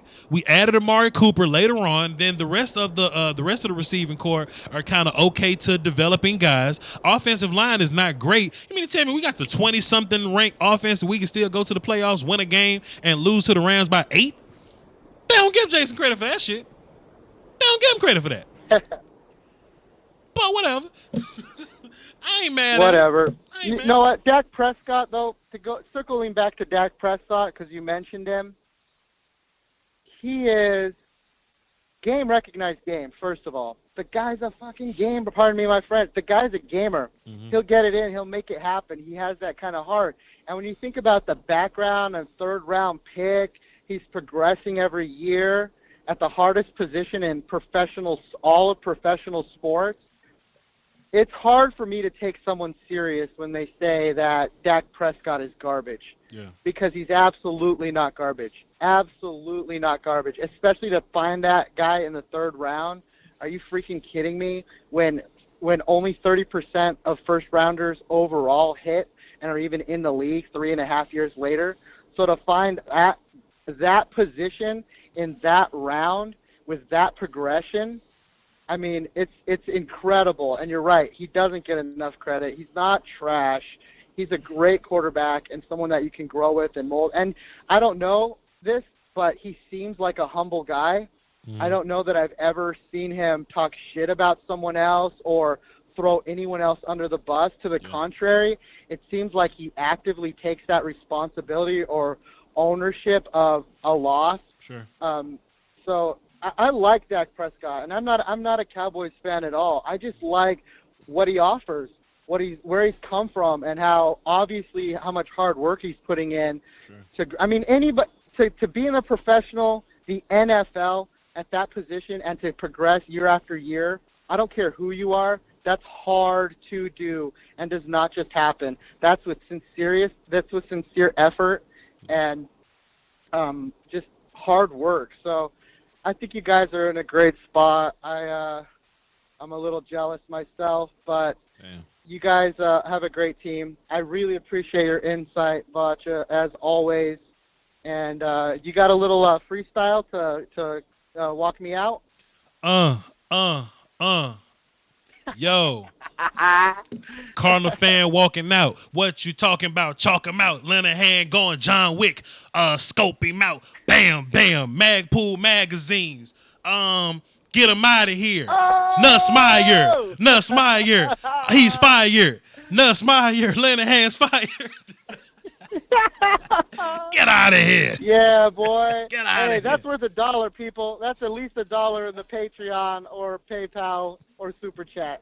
Hook Voch up, guys. Let's get this guy to stream. Voch, thanks, man. Yes, You're sir. Awesome. I'm going to listen offline. Have a great weekend, man. God bless. Nothing but the best for you and your family, and nothing but positivity to everyone out there listening. Everyone has life they're dealing with, but from me personally, I want everyone to know out there that this too shall pass.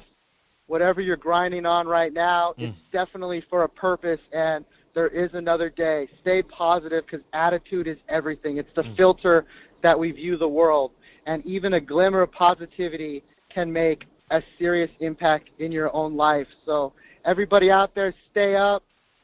Support Voch if you can. Voch, you're the man, my brother.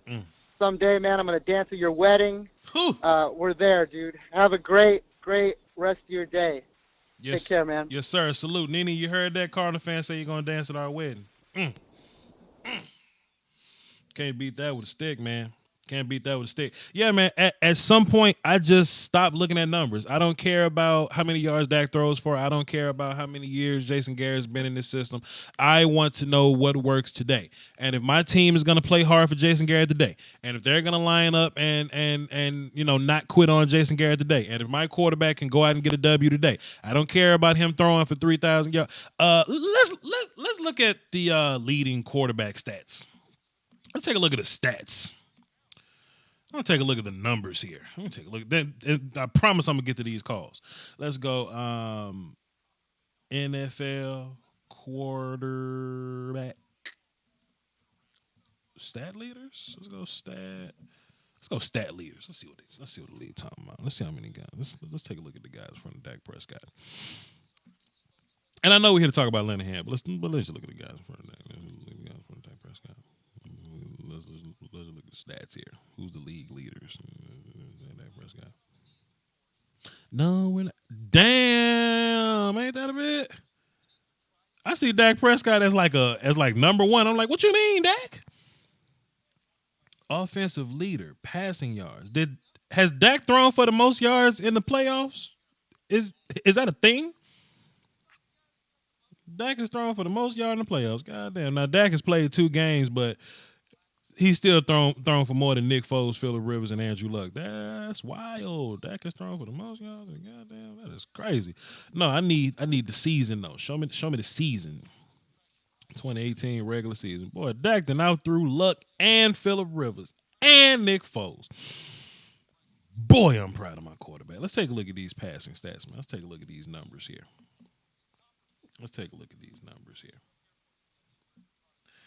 Damn, Voch, you feel dumb yet? Looks like you were spot on about the coaching. Why would I feel dumb? You sound emotional. Why would I feel dumb, my guy? And let's get out. You know what? I'm gonna fuss at you after I check this out. Let's see who got more passing yards than Dak Prescott. Ben got more passing yards than Dak Prescott. Didn't go to the playoffs. Mahomes in the playoffs. Matt Ryan ain't in the playoffs with more than Dak. God damn. Aaron Rodgers got more than Dak, not in the playoffs. Eli Manning got more than Dak. Kirk Cousins got more than Dak, not in the playoffs. Deshaun Watson, Derek Carr. Well, Deshaun Watson in the playoffs, but he got eliminated from the playoffs. But Derek Carr wasn't in the playoffs. Drew Brees was like 13th in passing yards. That's interesting. Drew Brees, salute. Case Keenum. And Dak, can y'all believe Dak threw more than Matt Stafford? That's wild. And Carson Wentz and Jameis Winston. That's crazy. And Sam Darnold and Blake. Yeah, those guys got hurt. Okay. And Russell Wilson. Yeah, Russ ain't get hurt. All right, let me go back to the chat box so I can address this tomfoolery. Let me go back. Let me find the name. I want to be precise here. Who said it? Matt Persico. You want to call in and talk about it? The number's on the screen, fam. The number's on the screen. Or, if you don't want to call, I don't type very well, and I can discuss it better if I, talk to you, Matt Persico. Damn, Voch, you feel dumb yet? Looks like you were spot on about the coaching laughing face. Yeah, Matt, call in so we can talk about it. I would love to address your concern. Give me your area code in the chat box so we can talk about it.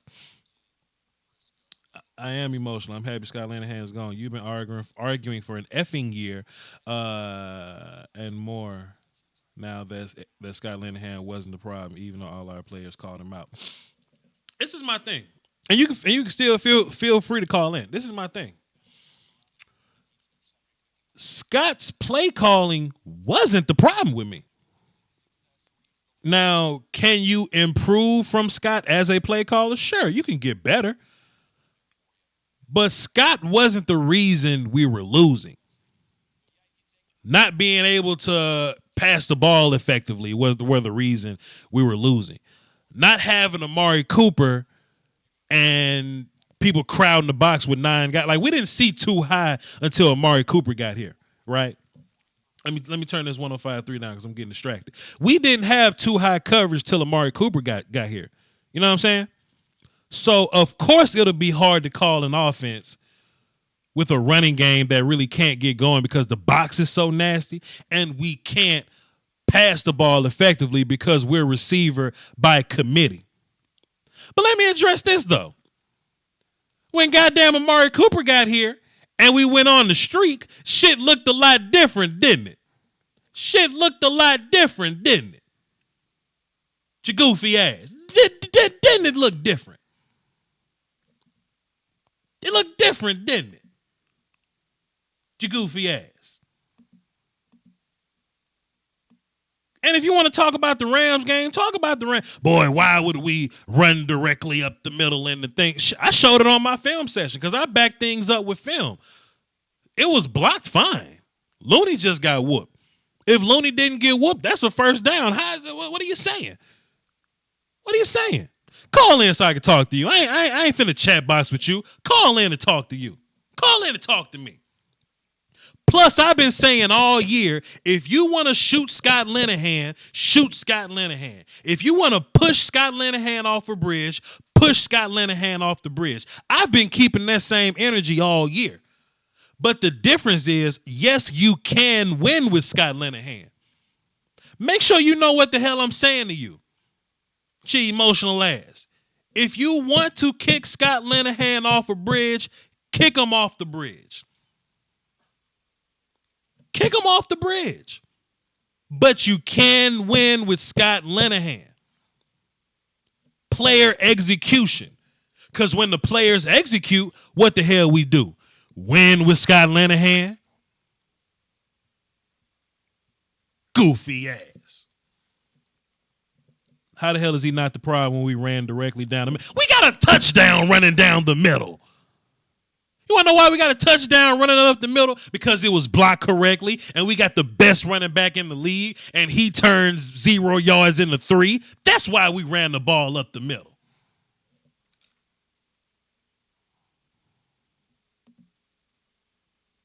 $941. What's happening? Who this? Man, Voch, you know what this is, man. It's Dwayne Porter, man. What's going on, My bro? bad, DP. My bad, bro. What's up, man? It even says Dwayne Porter. My bad, guy. My bad. What you got for the show, bro? What you got? Nah, man. Just touch base with you. I haven't heard from you in a while. And, you know, I was want to drop a little knowledge on this. And I know you ranting right now about that play. I'm cool. But I got to agree on one thing. Yeah, it's a good play call. I'm cool. This is the issue that I found. Just going to that play what you were just talking about. Sure. Who did Looney got whooped by? Ndamukong Suh. He's going to get Ndamukong Suh. I totally agree. Yeah. So that's what I'm saying. I'm like, I feel the play call, but this is the question I always say. You can't go to the well but so many times. You're absolutely right. We whooped them on one play for the touchdown. I as a play of pride, you're a player, I'm a player. If I know what's coming, I'm gonna bow up. Sure. You ain't gonna do it to me twice. Sure. You got me once. Sure. You're not gonna get me a second time. That's why I knew when I saw it. I'm like, I said, Sue's not gonna let it happen a second time. Sure enough, he actually jacked Looney up. I'm like, I knew that was coming. He ain't gonna get caught once. And then to be fair, DP, let me say this. Because I'm not really a fan of running directly up the middle neither. But let me say this though, DP, you as a former player, so we can kind of talk in this way, right? One game don't lose you the damn game. One play don't lose the game. No, of course not. Not even close. I mean, the whole game. This is the problem. The whole game was lost technically on defense, but not. You know me as a former player as well. I listen to other players, Hall of Fame guys that definitely have more knowledge than me, has gotten to even a way higher level than me, and I'm listening to Mark Schlereth, and I agreed because the whole game I'm thinking to myself, all right, Marinelli, because I know that's your defensive front. Cool. I see the influence because I can see I know different systems. I can see the influence of Coach Rashad in the linebacker play and in the secondary, but that defensive front, that's all Marinelli. That's his front that he takes care of. I said, okay, you're a player. and you're an offensive lineman. When you have a defensive line all the time running stunts and slants, what does that mean? And you're a player. What does that mean to you as the offensive guard? Be patient. Yeah. Be patient. And more than likely, your DT can't win playing a two gap. Can't win standing up a guard. Sure. He has to slant to blow up a gap. Sure. They knew that. They watched that. And where they watch it from? Everybody said it right from the Colts game. The Colts game, they said, "Oh, you want to slant? You want to stunt? Oh, the minute you slant, we're going to slam a guy over. We're going to basically, I forgot how the Mary technique. Pretty much, the center washes one guy down. Guard comes around, comes right up on the linebacker. They did that. The Colts did that once, twice, the whole game. Tore us apart with Marlon Mack. Marlon Mack is not the quality of a Todd Gurley. Sure. So my thing was, hey, Marinelli, I know, hey, you go to the well, you're one of those old school coaches. I'm going to run it until it fails me. It failed you once already. You should have known after the first half, which he did make an adjustment. The first half, we slowed it down some, not much, but some.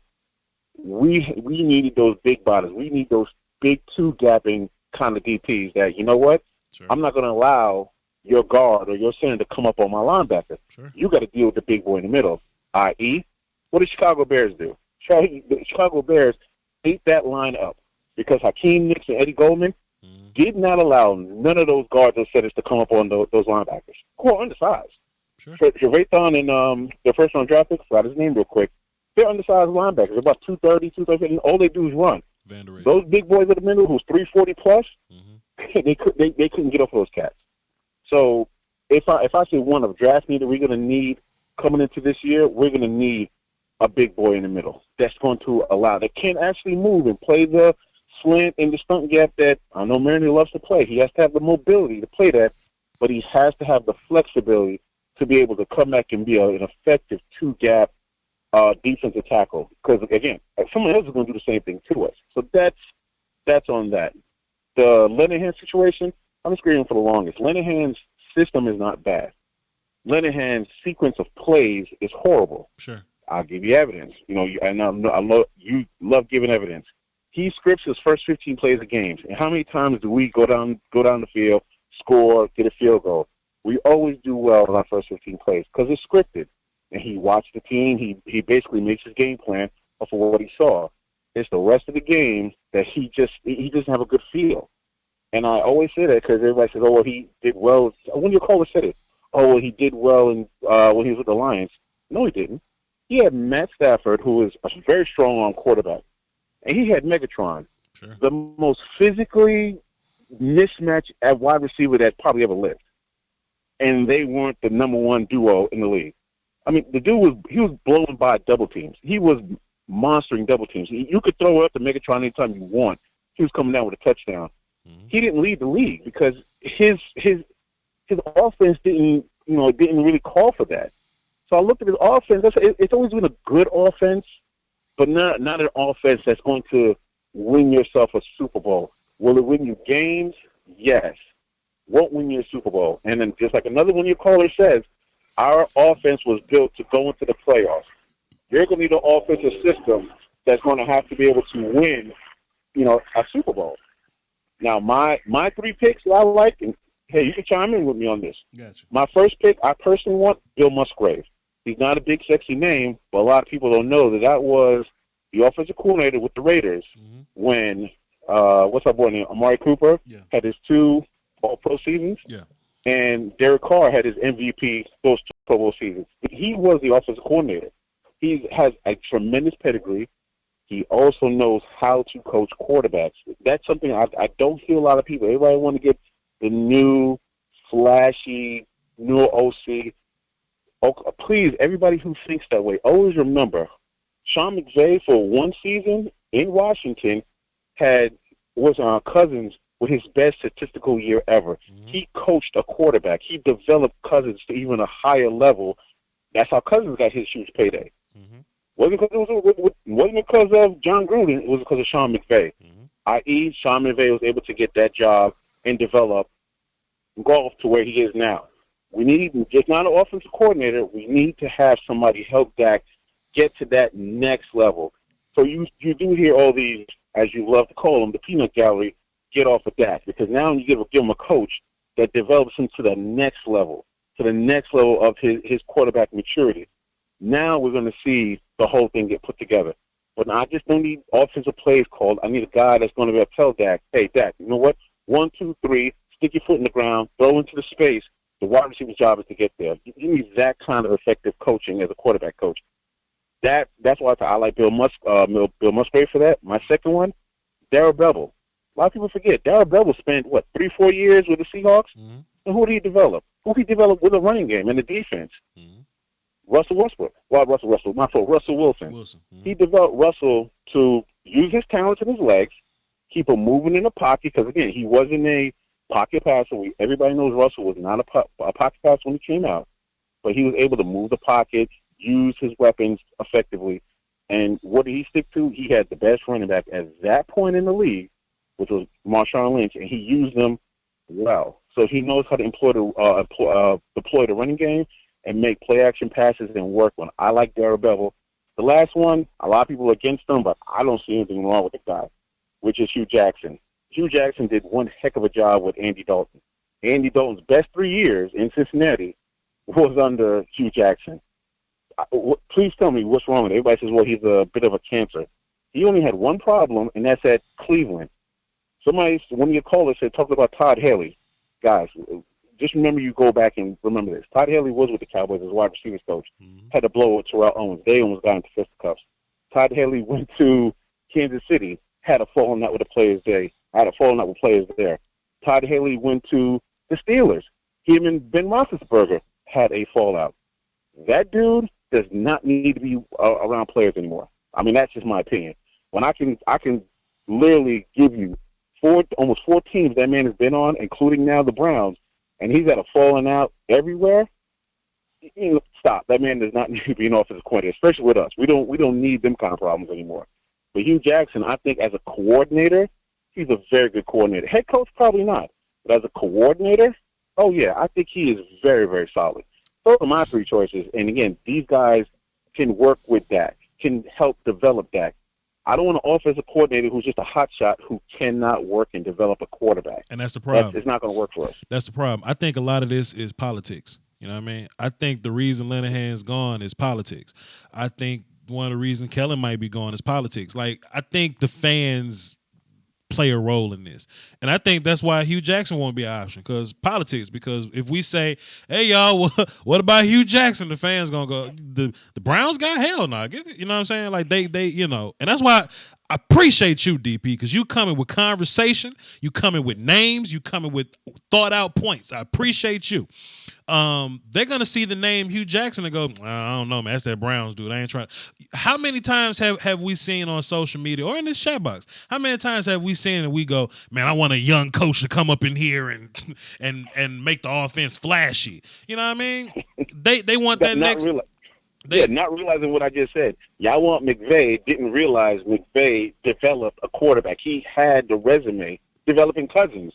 Before he got there, he didn't just pop out of nowhere. Sure. You didn't realize he was in the Redskins. He was with the Redskins, making Cousins millions. Let's be honest. He made him millions.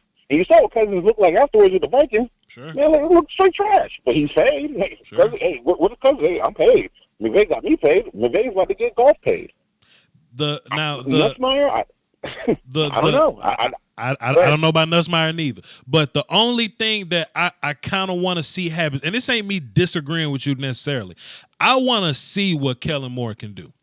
And that's another thing. Here's one of Law Nation's words. He like to use the optics of it. I know the optics of Kellen Moore. He's associated with being one of our guys and one of Linehan guys and one of the 3-13 quarterback guys. But I know Kellen Moore is a bright football mind. I know Kellen Moore is smart as a whip. The only reason he didn't work out in the league because he's short and he ain't have arm talent. But from the neck up, I know Kellen Moore can get the job done.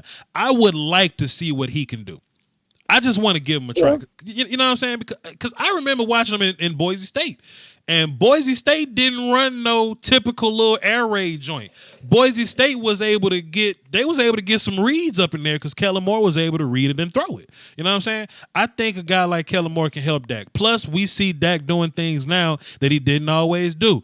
Dak with the eye manipulation. I was like, oh shit. Dak with the full blown pump fake. Remember Dak's old pump fake with the elbow up and the wrist flick? Dak get the head and shoulders in the pump fake going now. You know what I mean? So I mean, some people say that's Dak getting better as he grows or whatever. Sure, I think that has a lot to do with Kellen Moore because Kellen Moore's pump fake looked a little bit like that. So as far as who we bringing in OC wise, you know what I mean? As long as we're improving, I'm cool. I never was just standing on the table for Linehan. I just know that we can win with him, and if we execute it, it wasn't a problem. You know what I'm saying? That's all I know. But I just don't want to bring in a worse guy for the hell of bringing in something new. You know what I'm saying? So I'm waiting to see who the new guy is. I kind of want to keep Kellen Moore around to see what he can do. I think Kellen will stay because at the end of the day, I think Kellen has, and I think the one thing about Jerry is, and I know, remember, Garrett didn't want to let Linehan go. Mm-hmm. That was definitely a Jerry and Steven move because at the end of the day, like you said, the fans were absolutely crying for it. They had to put somebody's head on the plate for this season. They had to. I mean, it was either Garrett or Linehan, and obviously Linehan had to go. And I do believe Nussmeier, I heard he might be a bright coach, and then again, if it's Nussmeier, you can almost guarantee that Kellen will stay. Now, if we do reach out to another OC outside of that, they might have a quarterback coach for that works for their system to develop Dak. So that's when you might see Kellen might go. But if it's an elevation for Nussmeier, yeah, I believe he will stay. But me personally, I'm in the mindset of I need a resume at this point. If I'm taking as I'm running an organization, I've been a part of an organization like that with the Giants. If you're at the cusp right now, where the next year or the year after that, you got to pay Dak. Next year, the year after that, you got to pay Zeke. You're getting to that year where your quarterback is about to cost you. Your running back is about to cost you. This is the window. I think this is it. This is the window. Like the Rams, we got a window. They threw everything against the table. They brought in all the players they brought in because they need to win a championship now. I don't think they will get past the Saints. That's my opinion. But I think they said, you know what, we got to do it now because once you pay a quarterback, once you pay a running back, the rest of that team, some people are going to be leaving. People can't be afford to stay. So I think if this is a Stephen Jones type of move, which I think this was a Stephen Jones, not Jerry. I think it was a Stephen Jones kind of move. Sure. I think Stephen goes for experience and a resume to take Dak to that next level. So, hey, if we get to the Super Bowl next year, hey, possibly win it. If you make that, again, we have to make the defensive changes. I told you, I think me and you can go way back when we talked. I told you the two positions that I thought this team will not be able to overcome come playoff time was DT and safety. And I've been calling for it. Me and Mark Holmes been calling for it. I said, bro, you need a DT that can stuff the hole. If you get these DTs, Antoine Wood is a good guy. You got him with the scrap heap. You mean a good player. But when the rubber meets the road and you got the elite talent in the playoff, a good player that you kind of made, you're stunting and slanting him, no, they're going to take advantage of him. We got to get a dog up front. We got to get two dogs up front. We got to get a safety. Everybody loves Xavier Woods. I think he had a pretty good season. If everybody watched that tape, Xavier Woods wanted no part of them running backs. He wanted no part of Todd Gurley. He definitely wanted no part of C.J. Anderson. Heath, I'm not going to go on that cat. For years I've been telling you, when Troy Aikman can come on national TV and pretty much say, the guy reminds me of my old teammate Billy Bates. Yeah, Billy Bates was our best, for years, our best special teams player. He wasn't our starting safety. There's a reason. I don't care. His ability just never gave him that. I don't care what Troy Aikman be talking about, man. I'm canceling Troy Aikman. Ja Rule. I care about what he says as much as I care about what Ja Rule got to say. But yeah, I'm out on that, man. Hey, man, it's great talking to you, man. I'm definitely going to drop you a super chat because it's been a while, my brother. Appreciate it, DP. You have blessed my show, brother. Salute. All right, super. Yep. See how that work? Chat box. See how that worked? See how me and DP just had a conversation? We disagreed on some points, and we agreed on others. We ain't call each other stupid. You see how that worked? We just had a conversation. And where we disagreed, we said we disagreed. See how that worked? I don't know. Let's get back into the phones. Ryan, Giraffe Dick, what up, man? Hey, what up, Voch? Coolin', fam. What you got for the show? Man, I'm just wondering if we moved the Cowboys to Salem about 10 years ago, because I feel like we're on a metaphorical witch hunt every single year that I've been watching the Cowboys. You know, the strength of this team, as of recent, have been running the ball.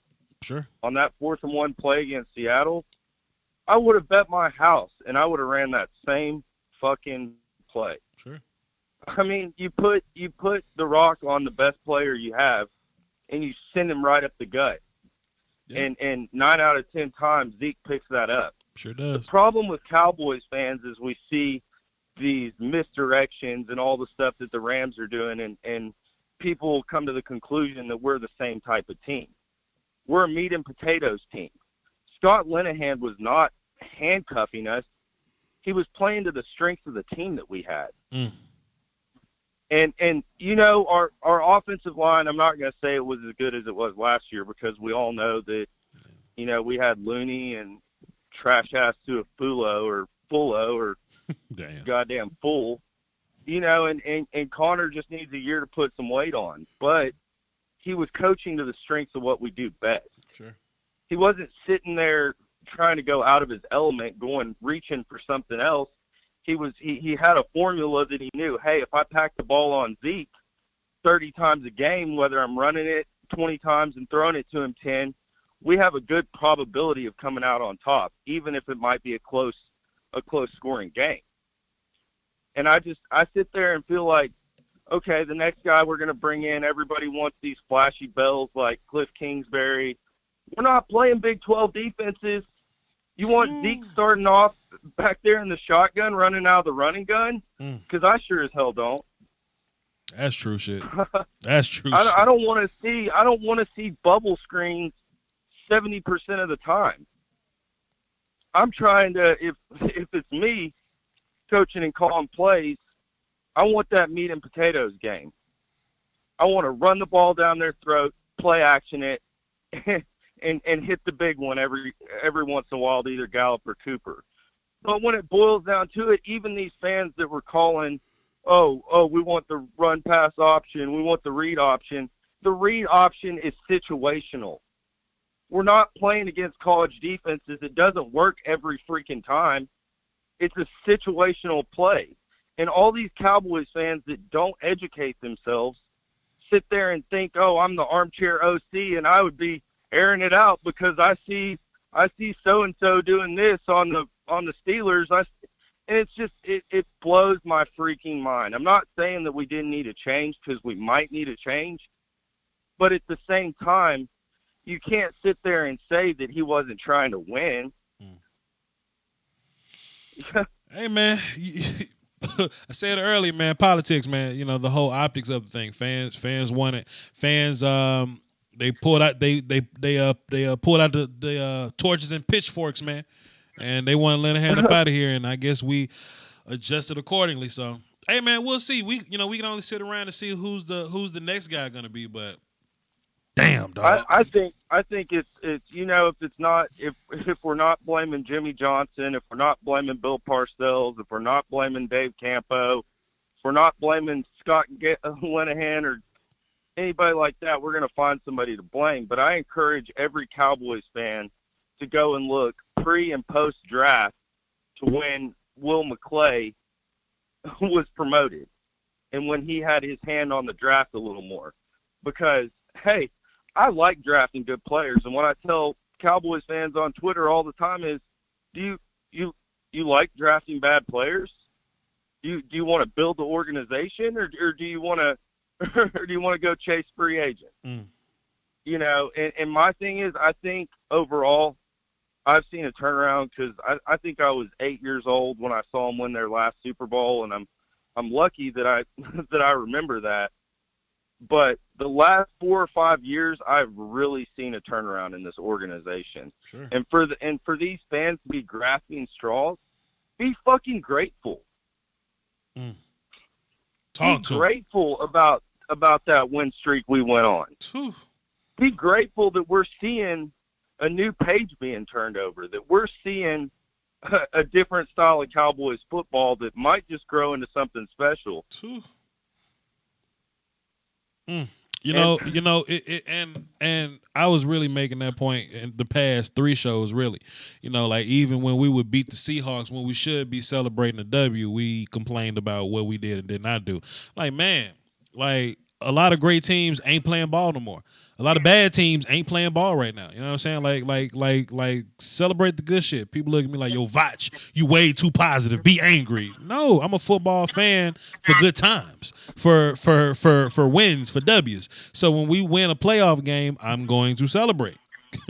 There's gonna be plenty of time to be mad, dog. So I feel you on that, bro. Yeah, it's the most irrational fans are the ones that never touched a football in their lives. So, yeah, you know how that go. We're the most popular team in America. Yeah. We're gonna get the most flack. We're gonna get the most hate. But when we win the big dance, it's gonna be a swarm. Everybody's gonna come out of the woodwork. Oh, this and that. Just go back and look at the tape, man. You do everybody such a beneficial service of showing people how the game works. These talking heads, these little tidbits you see on NFL Network, that's not learning the game of football. That's not understanding the game of football. And it started right after the Rams game. Oh, Lee's trash. Lee's trash. Well, why'd they pull Leighton Vander Esch? Well, shit, dude, they pulled Leighton Vander Esch because he didn't know his head from his ass. Both of those young linebackers we have, we're spending way too much time looking in the backfield trying to diagnose instead of reading and reacting. And that was an adjustment to bring Sean Lee in the game. Now, it wasn't the adjustment that won us the game, but it was the right decision. And it's almost pathetic. It makes me I hate getting on social media now and seeing the thought process of some of these people and the shit that they spew out their mouth. And I think what you're doing is slowly you're teaching people how to watch the game of football and these people should be thankful for what you do, man.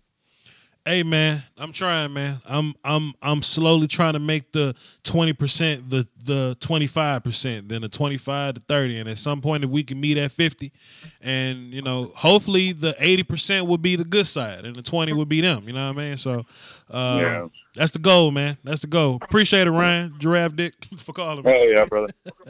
Cool. All right, listen.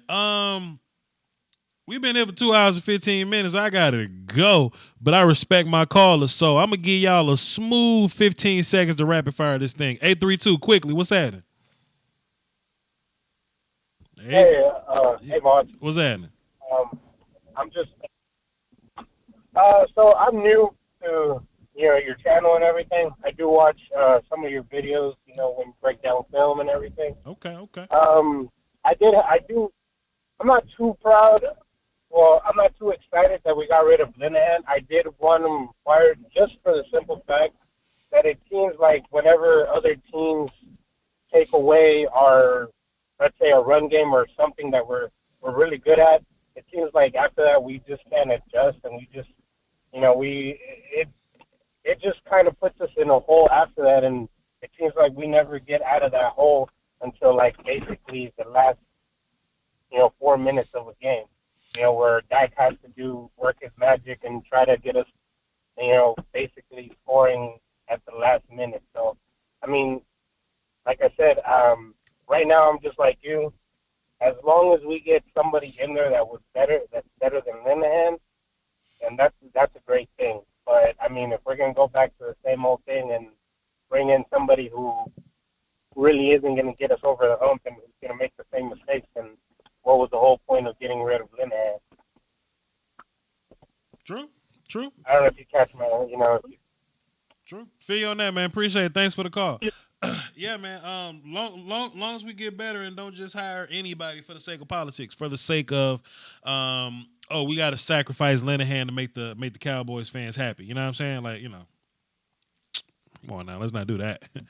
And quickly, rapid fire to get up out of here. 916. What's happening? Who this? Yo, what's up, man? What up, man? Hey. What you got for the show, man? Hey, man, this is what I'm talking about. He said be grateful, man. Come on. How we going to be grateful, man? We got to win rings. Come on now. First of all, let You me know just what I let me mean? let me just go ahead and correct you real fast, dog. We ain't got to win rings, fam. We ain't got to Yeah, win. we do. Let me tell you How why, we dog. been Let me tell, because everybody can't just win rings like that. Winning a ring is the hardest thing to do in football, my guy. Now, I'm not saying I don't, because I want to win a ring too. I want to win a bowl too. One sec, though. I think we got too much talent not to get one. Like, I understand what you're saying. It's hard, but we got, you know how much talent we got? We got a lot of talent, but the Rams do too. The Rams do too. The Saints do too. The Chiefs do too. The Pats do too. Like, it's part of the But motion. you name it teams that recently won, like the Saints won not Sure. too long ago. Sure. You know, they've been pretty good. Sure. You know? Well, I'm They've been focused in the on this year. playoffs. Well, I'm focused on this Huh? year. You know what I'm saying? I'm more so focused, year by year or whatever. But it ain't easy to win Super Bowls, my guy. So listen, Pete, this out. As a fan, right? Let me just base my argument like this. As a fan, we root for a team to celebrate them. You know what I mean? That's our team. When the Cowboys win, we celebrate. So in my opinion, if I get to celebrate 10 times out of 16, boy, is that a good season to me. I got to celebrate 16 times. We played 16. I got to celebrate 12 times. You know what I'm saying? It ain't nothing like celebrating about winning a ring, though. I bet. You know, I bet. But everybody's not guaranteed that. think Guaranteed that, my guy. When we had Tony Romo and when we had Dez and we was number 1 seed, or I think the number 2 or whatever, we didn't. Come on, we should have won it that year. So you sound We like had too much talent. So you sound like a young guy. How old are you? Who? How old are I'm you? 25. You ain't never seen the Cowboys win no damn championship. Ever. I know, but that ain't Ever. But that's what I'm saying though. We had talented teams that's good enough to make it though. Sure. You know what I mean? Sure. And it's But we ain't guaranteed nothing. I think because of Jerry. You know, back to Jerry. Oh boy. Now his son's kind of running the team. Oh boy. You know. Oh boy. But hey, that's a whole nother talk, man. But thank you, man, for putting me on. I appreciate it, bro. I got you. I celebrate all wins. I celebrate Cowboys, man. I'm a Cowboy fan. I celebrate Cowboys. If we 1-0, I celebrate. If we 1-1, we 2-1, yes. 3-1, yes. 3-2, I take it day by day. I take it day by day. And if you are only happy that a team wins the Super Bowl, you're wasting your time as a fan. You wasting your time. Can you imagine being a Lions fan? Can you imagine being a Lions fan? They never get to celebrate. They've never celebrated if that's the case. I'm only gonna be happy with this team if we win a Super Bowl. My God, the Super Bowl is the icing on the cake. But as a football fan and as a Cowboys fan, I enjoy watching the Cowboys play football. I like winning too. That means I enjoy watching the Cowboys win football games. So if it's a season where we win 10 games, I go, wow. Boy, was that a good season. Then we won 11. I go, wow. Boy, is that a good season. But if we win 11 games and we lose the 19th, oh, man, well, F this team. This team trash. F this team. That don't make sense to me. It doesn't make sense to me at all. It doesn't make sense to me at all. Take your wins, take your L's. That's what life is about. You win some, you lose some. That's what life is about. We'll win a ring one day. Hopefully I get to see it. We'll win a ring. We'll win a ring one day. But you know what's gonna be so dope about winning that ring? And I partially don't want to celebrate with a lot of Cowboys fans. I feel like a lot of Cowboys fans don't deserve it. They want everybody fucking fired. They don't really deserve it. But the good thing about winning a ring one day is we going to look back at the time the Rams beat us in the playoffs like, God damn, boy, I remember how bad I felt when that shit, boy. I remember that shit. I remember Tony dropping the damn snap on PAT. Boy. Aaron Rodgers whooping us in the play. Losing is a part of winning, my guy. That's part of the journey. Being a champion one day, you got to think about the ass whoopings you took. You know what I'm saying? That's just my thoughts, man. That's just my thoughts. And y'all can say, oh, Voch, you're a fan of mediocrity. Winning a playoff game ain't mediocre to me. I digress, though. Mark, quickly so I can get up out of here. What's happening, bro? How goes it, sir? I just wanted to, call in real quick, touch on the Scott Linehan, but first, like, some overarching stuff. Like, I was at the LA Rams Dallas Cowboys game. Quickly. And what I didn't like is our Cowboy fans were, like, when we went up 7-3, the whole stadium was rockets, right? Sure. Going crazy. The minute the Rams got back in the game and took the lead, it was like crickets in it. And I think the team, being so young, was feeding off of the energy from the fans because the Rams fans were sitting on their hands. They were waiting for something big to happen. And as we got back in the game, the fans still were like they were waiting for the Cowboys to give it away. So, to your point, like, I don't understand how you call yourself a fan when you only root when we ahead. Like, True. When we don't get that same fire to help the team propel themselves back into the lead or to get back in the game, we only want to cheer when things are going amazing. And like, I've been a Cowboy fan since like 1988. So I've seen some chips, but I've also seen us have teams that should have won chips that didn't make it. So at the end of the day, like, being a fan is in there more when the times are bad than it is when it's good, because in this game, you already know the best team is not going to always win a Super Bowl. Sure. The best team is not even always going to play for a Super Bowl. It's going to take some to happen for you. So sure. Ask Falcons fans. I was talking to a Falcons fan, and he was kind of ungrateful on their Super Bowl run, right? Like they didn't fully embrace the wins in their Super Bowl run. And hell, they ain't been back. It ain't like Super Bowl's guaranteed. They ain't been back, and they'll tell you I probably should have enjoyed the ride a little bit more. So that's just my thoughts. Exactly. That's my thoughts, man. But, for sure. And then on the Linehan situation, the only reason why I say Linehan should have left is because I don't feel like he built the offense around Dak's strength, and his play calling didn't always suit what Dak needed in his progressions. Like, I didn't see a lot of plays where he got Dak out on the run or naked bootlegs or misdirections or those sorts of things, like some more play action which Dak excels at. I kind of felt like he called the game not to lose as opposed to let's go out here and try and get my quarterback better. So for that reason, I say Linehan should have gone. Not because he was calling terrible plays, because he didn't call plays to the strength of his. But we can't be trying to get better on Sunday. Boy, we can't be trying. That's the one place where you ain't got plays to waste on Sunday. You get better throughout the week. For sure. I'm sorry, my guy. What I'm saying is I didn't like that he didn't like. So Dak is really good in play action, namely off of the what they call the run, the RPO play. I didn't feel like our playbook showed enough of that in situations, in third and short situations.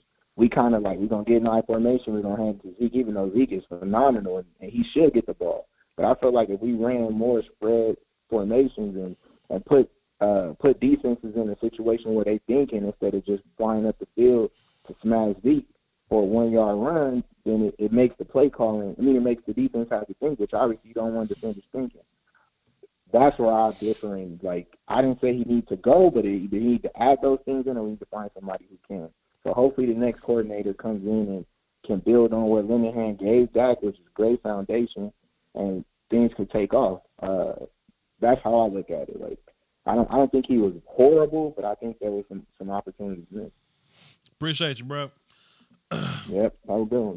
I'm about to cut this clock on now. The 3 people done called in while I'm trying to wrap this show up. We're going to let y'all rock. We're going to play a clock game now.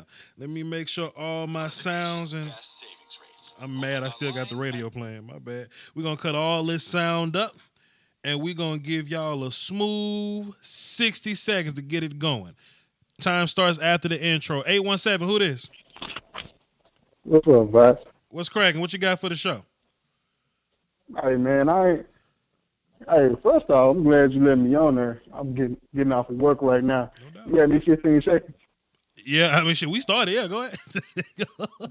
Well, how much time I got? 5 seconds? Nah, go ahead, my guy. You got it. Just go. All right, cool. I'm going to make a dumb point. I didn't like, Scott Linehan, he ain't had nothing to do with this. I know it was the Jason Garrett, Bill Callahan thing, but I'm always for Bill Callahan. When he was here, he implemented that running game that we needed. Sure. So Scott Linehan, he had a bad play selection, man. He had horrible play selection. I think his rhythm and timing, it wasn't really helping or beneficial for the team. Like, why are we seeing him target Amari Cooper like people target Julio Jones? People target like they used to, like any top receiver. And dog, let me just be real with you, dog. Julio Jones don't really get a lot of targets every game because that's just what comes with being like a number one guy. AB has some games where he only got a handful of catches. You know what I'm saying? But what we're supposed to do is we're supposed to take advantage of everything on the back end of that. So when the Giants, when they go too high wide on the numbers, then Blake Jarwin gets 3 touchdowns or whatever. You know, when they wanna double Coop but have 1-on-1 everywhere else with a 1 high look, they go cover 0 or something like that. Cool. That's when Gallup gets to eat, or that's when Bees has a good game, or that's when Zeke rushes for this. You see what I'm saying? So if they take Coop out the game, that's to our advantage because somebody else is going to benefit from that. Okay, I understand what you're saying. Sure. But it's like if you go into that, that's your bread and butter. Okay, somebody else is going to have to say, "Hey, you do a real good job with the X's and O's, though. You keep it up, Voch. Hey, you're a beast with it." Appreciate. But when it comes to them going to have to take Amari Cooper out, like you're saying, them going to have to take Ezekiel out. It's like we come to the next game and we're not seeing anything grow from that last game. And why are we only running, bruh? I don't want to harp on this last game too much, but it's what we see. Why are we only running Dak one time in that game? It's ridiculous. Stuff like that you just got to go. You look at that and you're like, it's too many opportunities that we miss. Okay, and people have made that point. I'll say What's this because I actually touched on it earlier, whatnot. First of all, Coop ain't your bread and butter. Zeke is. You know what I mean? So when they take Coop away, that's fine. Somebody else is going to be open. But when they take Zeke away, then we kind of see where we grow from there. That's when Coop gets 1-on-1 coverage. That's when Gallup gets 1-on-1, whatever.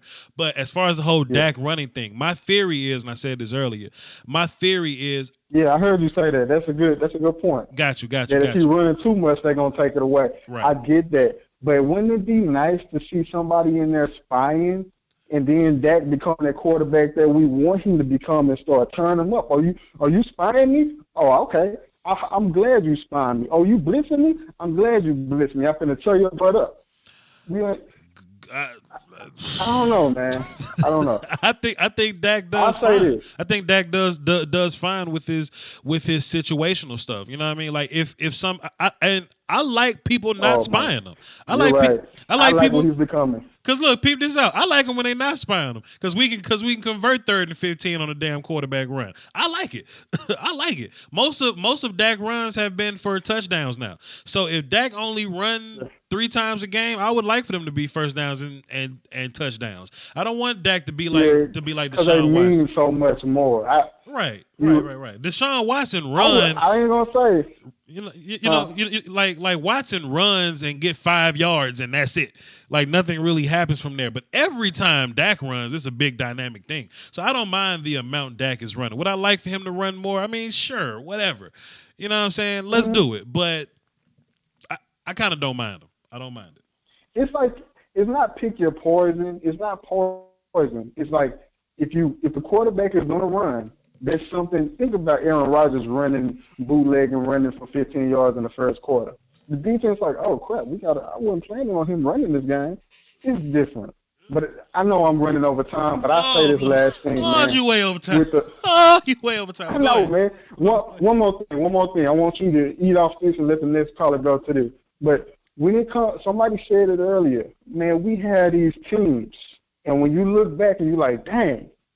This team is so talented. Buckley being talented, how many times can an NFL team get through the year without losing somebody good, let alone a whole group? We had, all our line was healthy except Travis. But that's a big ass except though, ain't it? Oh, you right. Boy, that's a big. Thinking about that, I'm excited. Thinking about that, Boy, I thought when we found out Travis was out for the season, I thought it was over. We did a lot better than I thought. I have total confidence that Travis Frederick can move and Dominican Sue. Total confidence Travis can move and Dominican Sue. Boy, that's a big. It'll be a fight. Oh, that's a It'll big. be a fight. And Dominican Sue ain't the same guy he used to be. Oh, he's not the same guy. I'm thinking Aaron Donald. You're right. Yeah, Aaron Donald. Yeah. Zach did all right against Aaron. He was all right. Yeah, but that's my point too, though. You know, like we're a talented team. I don't really think we was like really full blown till we got Coop, and then I think we can call ourselves a talented team at that point. And we only lost 3 games with them. So now we got Coop moving forward. We're in the playoffs now. Every team gonna get better. Every team gonna get better. Like we looked at the Rams. They spent the gang of money. They brought in a gang of guys. They traded a lot of picks, and you know we was 8 points away from that team. So let's just reload and we'll see what happens next year. Like I think where the Cowboys at this year is really where the Rams were last year, in my opinion. But we'll see. Hey, I'm gonna close with this. Vice B, man. Hey, if we can go get whatever the I forget dude's name, the Buccaneers head coach. They Dirk were the Carter. #1 offense all year. If we can get that as offense coordinator, let's do this thing. Man, I will want push Dirk Carter smooth off a bridge. He came up here. Appreciate it, man. Salute. All right, bro. You too. Oh man, I gave that man way more than 60 seconds. Well, we back on 60 seconds now. Let me open my clock back up. Let's open it back up. 917. We got 60 seconds after the intro. What's happening? Who this?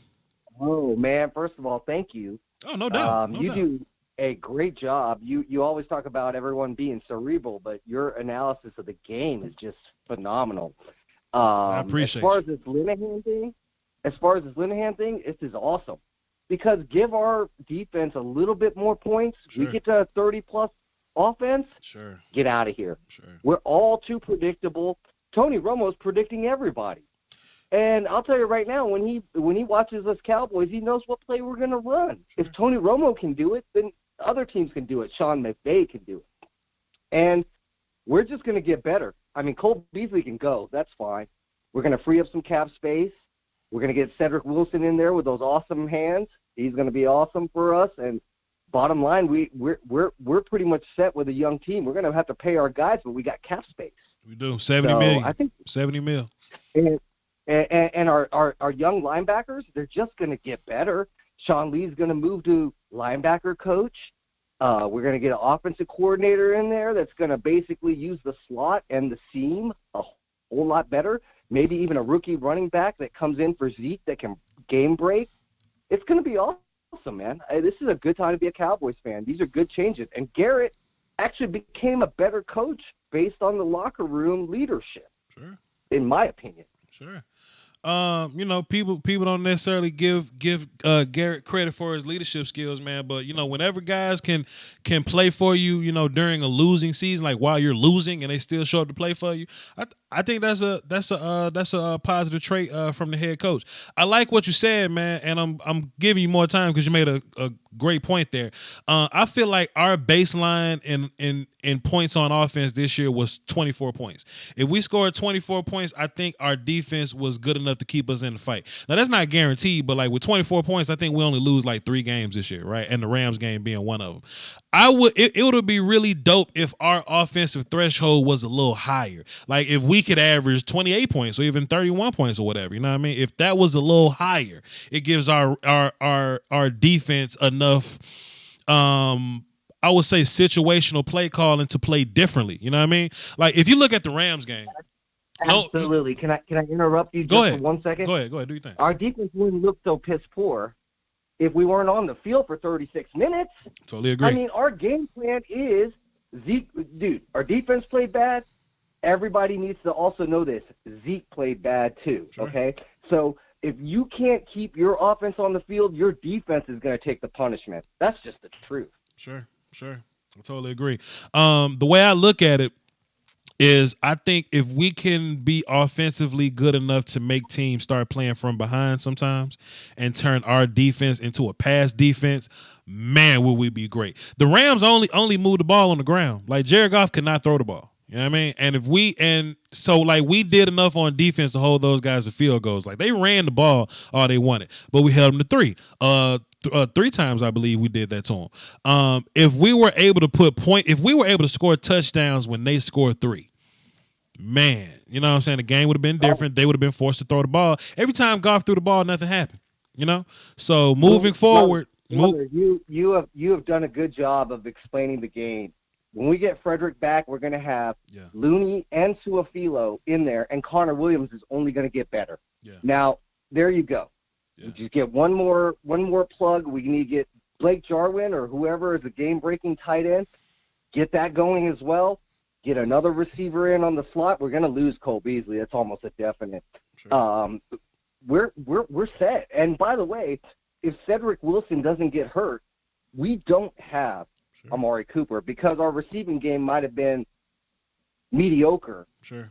But with Cooper, oh man, this is 27th overall pick for this next year. Can you get a Pro Bowler, a receiver who's already had 3 1,000-yard seasons? You cannot. Come on, man. You cannot. Come on. You cannot. And I'm grinding draft right now, and ain't nobody you could pick at the back of the first or in the middle of the first to give you production that Amari Cooper's giving you. I just kind of glanced over the receivers this year, man. It ain't close, man. It ain't close. N'Keal Harry, Hakeem Butler, DK Metcalf, Hollywood Brown, AJ Brown. They're not. Riley Ridley. Calvin Ridley, brother in Georgia, they're not as good as Amari Cooper. So we got to steal there, first round pick. We got him, and look at all our young bucks. Yeah. I mean, just about the entire roster. We're going to be able to sign all of them. Look at the salary cap. We're 10th. We're 10th this up next coming year, and then we're second only to the Buffalo Bills in 2020. Sure. Wow, that's a lot of cap room. You know all those agents for Zeke and Amari and Dak and DeMarcus Lawrence. They all know that. By the way, they need to get DeMarcus Lawrence signed right now before they start letting Sean Lee retire and start dumping payroll because it's going to become a harder negotiation. They need to work on D-Law right now. They need to lock them up. You know what I'm saying. Sure. But here's another problem with this right now with the payroll. D-Law was franchised. So that's not hitting the salary cap. Sure. Now, who are we going to put on franchise? You know what I'm saying? I mean, like, this is a complication because that's maybe Dak. Over $17 million. Maybe Dak Prescott, right? And not having it hit the salary cap. Yeah, Prescott may be your tag guy, but we'll see. What's your name, man? Well, at least we're not Minnesota. We're not Minnesota. We're not Jacksonville. We're not the Philadelphia Eagles. We're not. Who else was down there? I looked at all the salary cap numbers. I don't know what Jacksonville and Minnesota did, and Detroit too, for that matter. But they've got salary cap issues. We don't. Absolutely, absolutely. I'm about to move on to the next call. Though, appreciate it. What's your name? My name's V. V, like letter V. V, yeah. All right, letter V. Yeah, V, like victory, like vouch. Okay. I'm gonna call you letter V. I just plugged you in as platinum, so next time you call in, you don't have to wait so long. I bring you in with all of my other platinum calls. Hey, I thank you. I love your videos, man. I mean, they're awesome, man. The all 22 videos after seeing you do it, I need the all 22 videos myself, man. Oh man, appreciate it, letter V. Thanks for calling in, man. All right, man. Later. Yep. Boy. Now we're going to start this clock game because I really got to get up out of here. 60 seconds on the clock. 3 people on the phone. Let's run through it. 312, what's happening? Who this? 312, what's happening? Who this? 312 is Audi. 2 calls left. Clock game. 60 seconds. Starts after the intro. 817, who this? It's me again. And another thing. Hey, one more thing for you. What's up? I had to get something in, man. I'm off work after talking. I've been listening. Hey, But you got 60 how the seconds. heck can the kid Philippe get hurt and we not attack that corner, man? What's wrong with him? Tired of this. Help him now. They shaded linebackers and safeties to that side. I actually showed a little bit of it in my Gala film session. Well, excuse me for being too hurt to look at those films.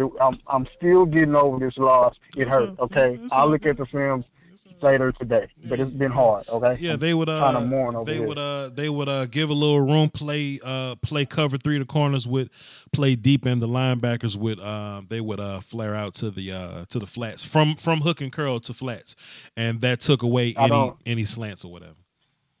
Well, I understand what you're saying. I get it. I mean, I used to play football too, but I don't understand as a coaching staff, why do we always got to go in like our man is going to beat your man? We're so arrogant with that stuff. Like we don't necessarily attack weaknesses like I think we should, like other teams do to us. Well, the throw ain't there. If the throw ain't there, it ain't there. Hey, There's gotta be something else somewhere. That's 60 seconds, man. Appreciate it. Right. The something else somewhere was to get the ball to Michael Gallup. If they're gonna shade Cooper, then throw the ball to Gallup. If they're gonna shade Gallup, throw the ball to Coop. Man, that's what they did. You know, they would flare the linebacker to the weak side, so we would throw the strong side. That's where we did the mismatch at. So, and you know, when we had Cooper in the slot versus their safety, you know, Coop ate them up. We're gonna get a fresh 60 seconds on the clock. 314. Who this? This is Chris Bedell from St. Louis, Missouri. It's a good day to be a Cowboys fan, man. Finally got Linehan up out of there. All right, Chris from the Loop. Go ahead. So sick and tired of watching runs up the middle, never running Dak Prescott. I mean, Dak Prescott should have at least 3 call runs a game. I want to see Tavon Austin get the ball 5 times. I mean, I don't understand how he gets the ball once last game. One play call for Tavon Austin. When the game before, he scored like 2 50-yard touchdowns. Every time he got the ball in his hands, he makes a play, and we never use him. I'm so glad Scott Linehan is up out of there. It's a good time to be a Cowboys fan. I hope we get some young gun that runs like an Andy Reid type of offense with a lot of motions, make it real easy on Dak Prescott and Ezekiel Elliott to get them yards. It's just been a very, very sad season. A sad season? Scott Linehan has kept this team down. They should still be playing. Even that touchdown pass the last game to Michael Gallup, they were in a 5-wide set, and Dak Prescott basically scrambled, and it turned into a scramble drill. Dak Prescott and Ezekiel Elliott has made Scott Linehan look better than he is for years. Chris from the I'm Loop. so glad. Chris I'm from so the glad Loop. that he's up out of there. Chris from the Loop, let me ask you a question. And I'm not necessarily married to the idea of Linehan. I'm touching on your point of Linehan is the reason we lost. If the defense doesn't get rushed on for 250 yards, do we win the game?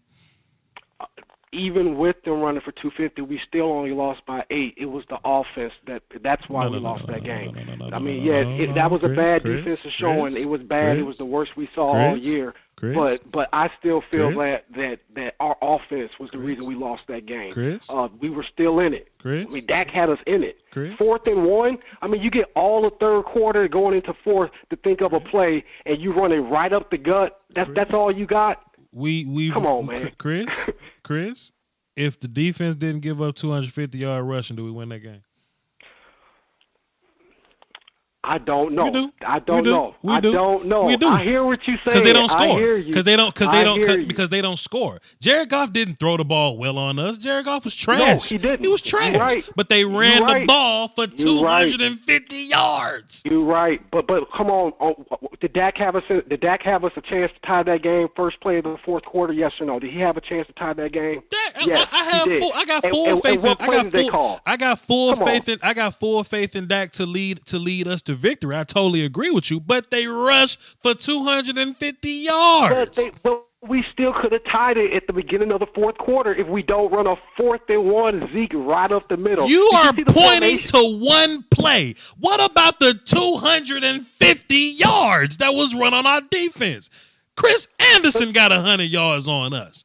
We're not pointing at that. We're not pointing at that. Do you think they're gonna do that again? I mean, come on. We see the Rams next year. We see them at Cowboys Stadium. Do you think they're gonna run for 200 yards again on us? Then Hell no. we'll cross that Hell road. no. We'll cross that road whenever we get But there. if we have but if we Scott talking about Linehan, this, we might only score 17 points next year. I guarantee you, we score more than 17 next year. we can have another Sean McVay. We can have Bizarro Sean McVay. You know how they got they got Steve Urkel and they got Stephon Urkel. Damn it, we can have Cezanne McVay. God damn it, if they run for 250 yards, we don't win. We don't That ain't win. gonna happen again, though. That ain't gonna happen again. I got happened that faith time. in that boy Smith and that boy Van Der Esch. Go Cowboys. Go Cowboys. Go Cowboys, I totally agree with you, but 250 yards means more to me than a 4th and 1 play call. Sorry. Because we scored on a Zeke 1-yard run up the middle. Sorry.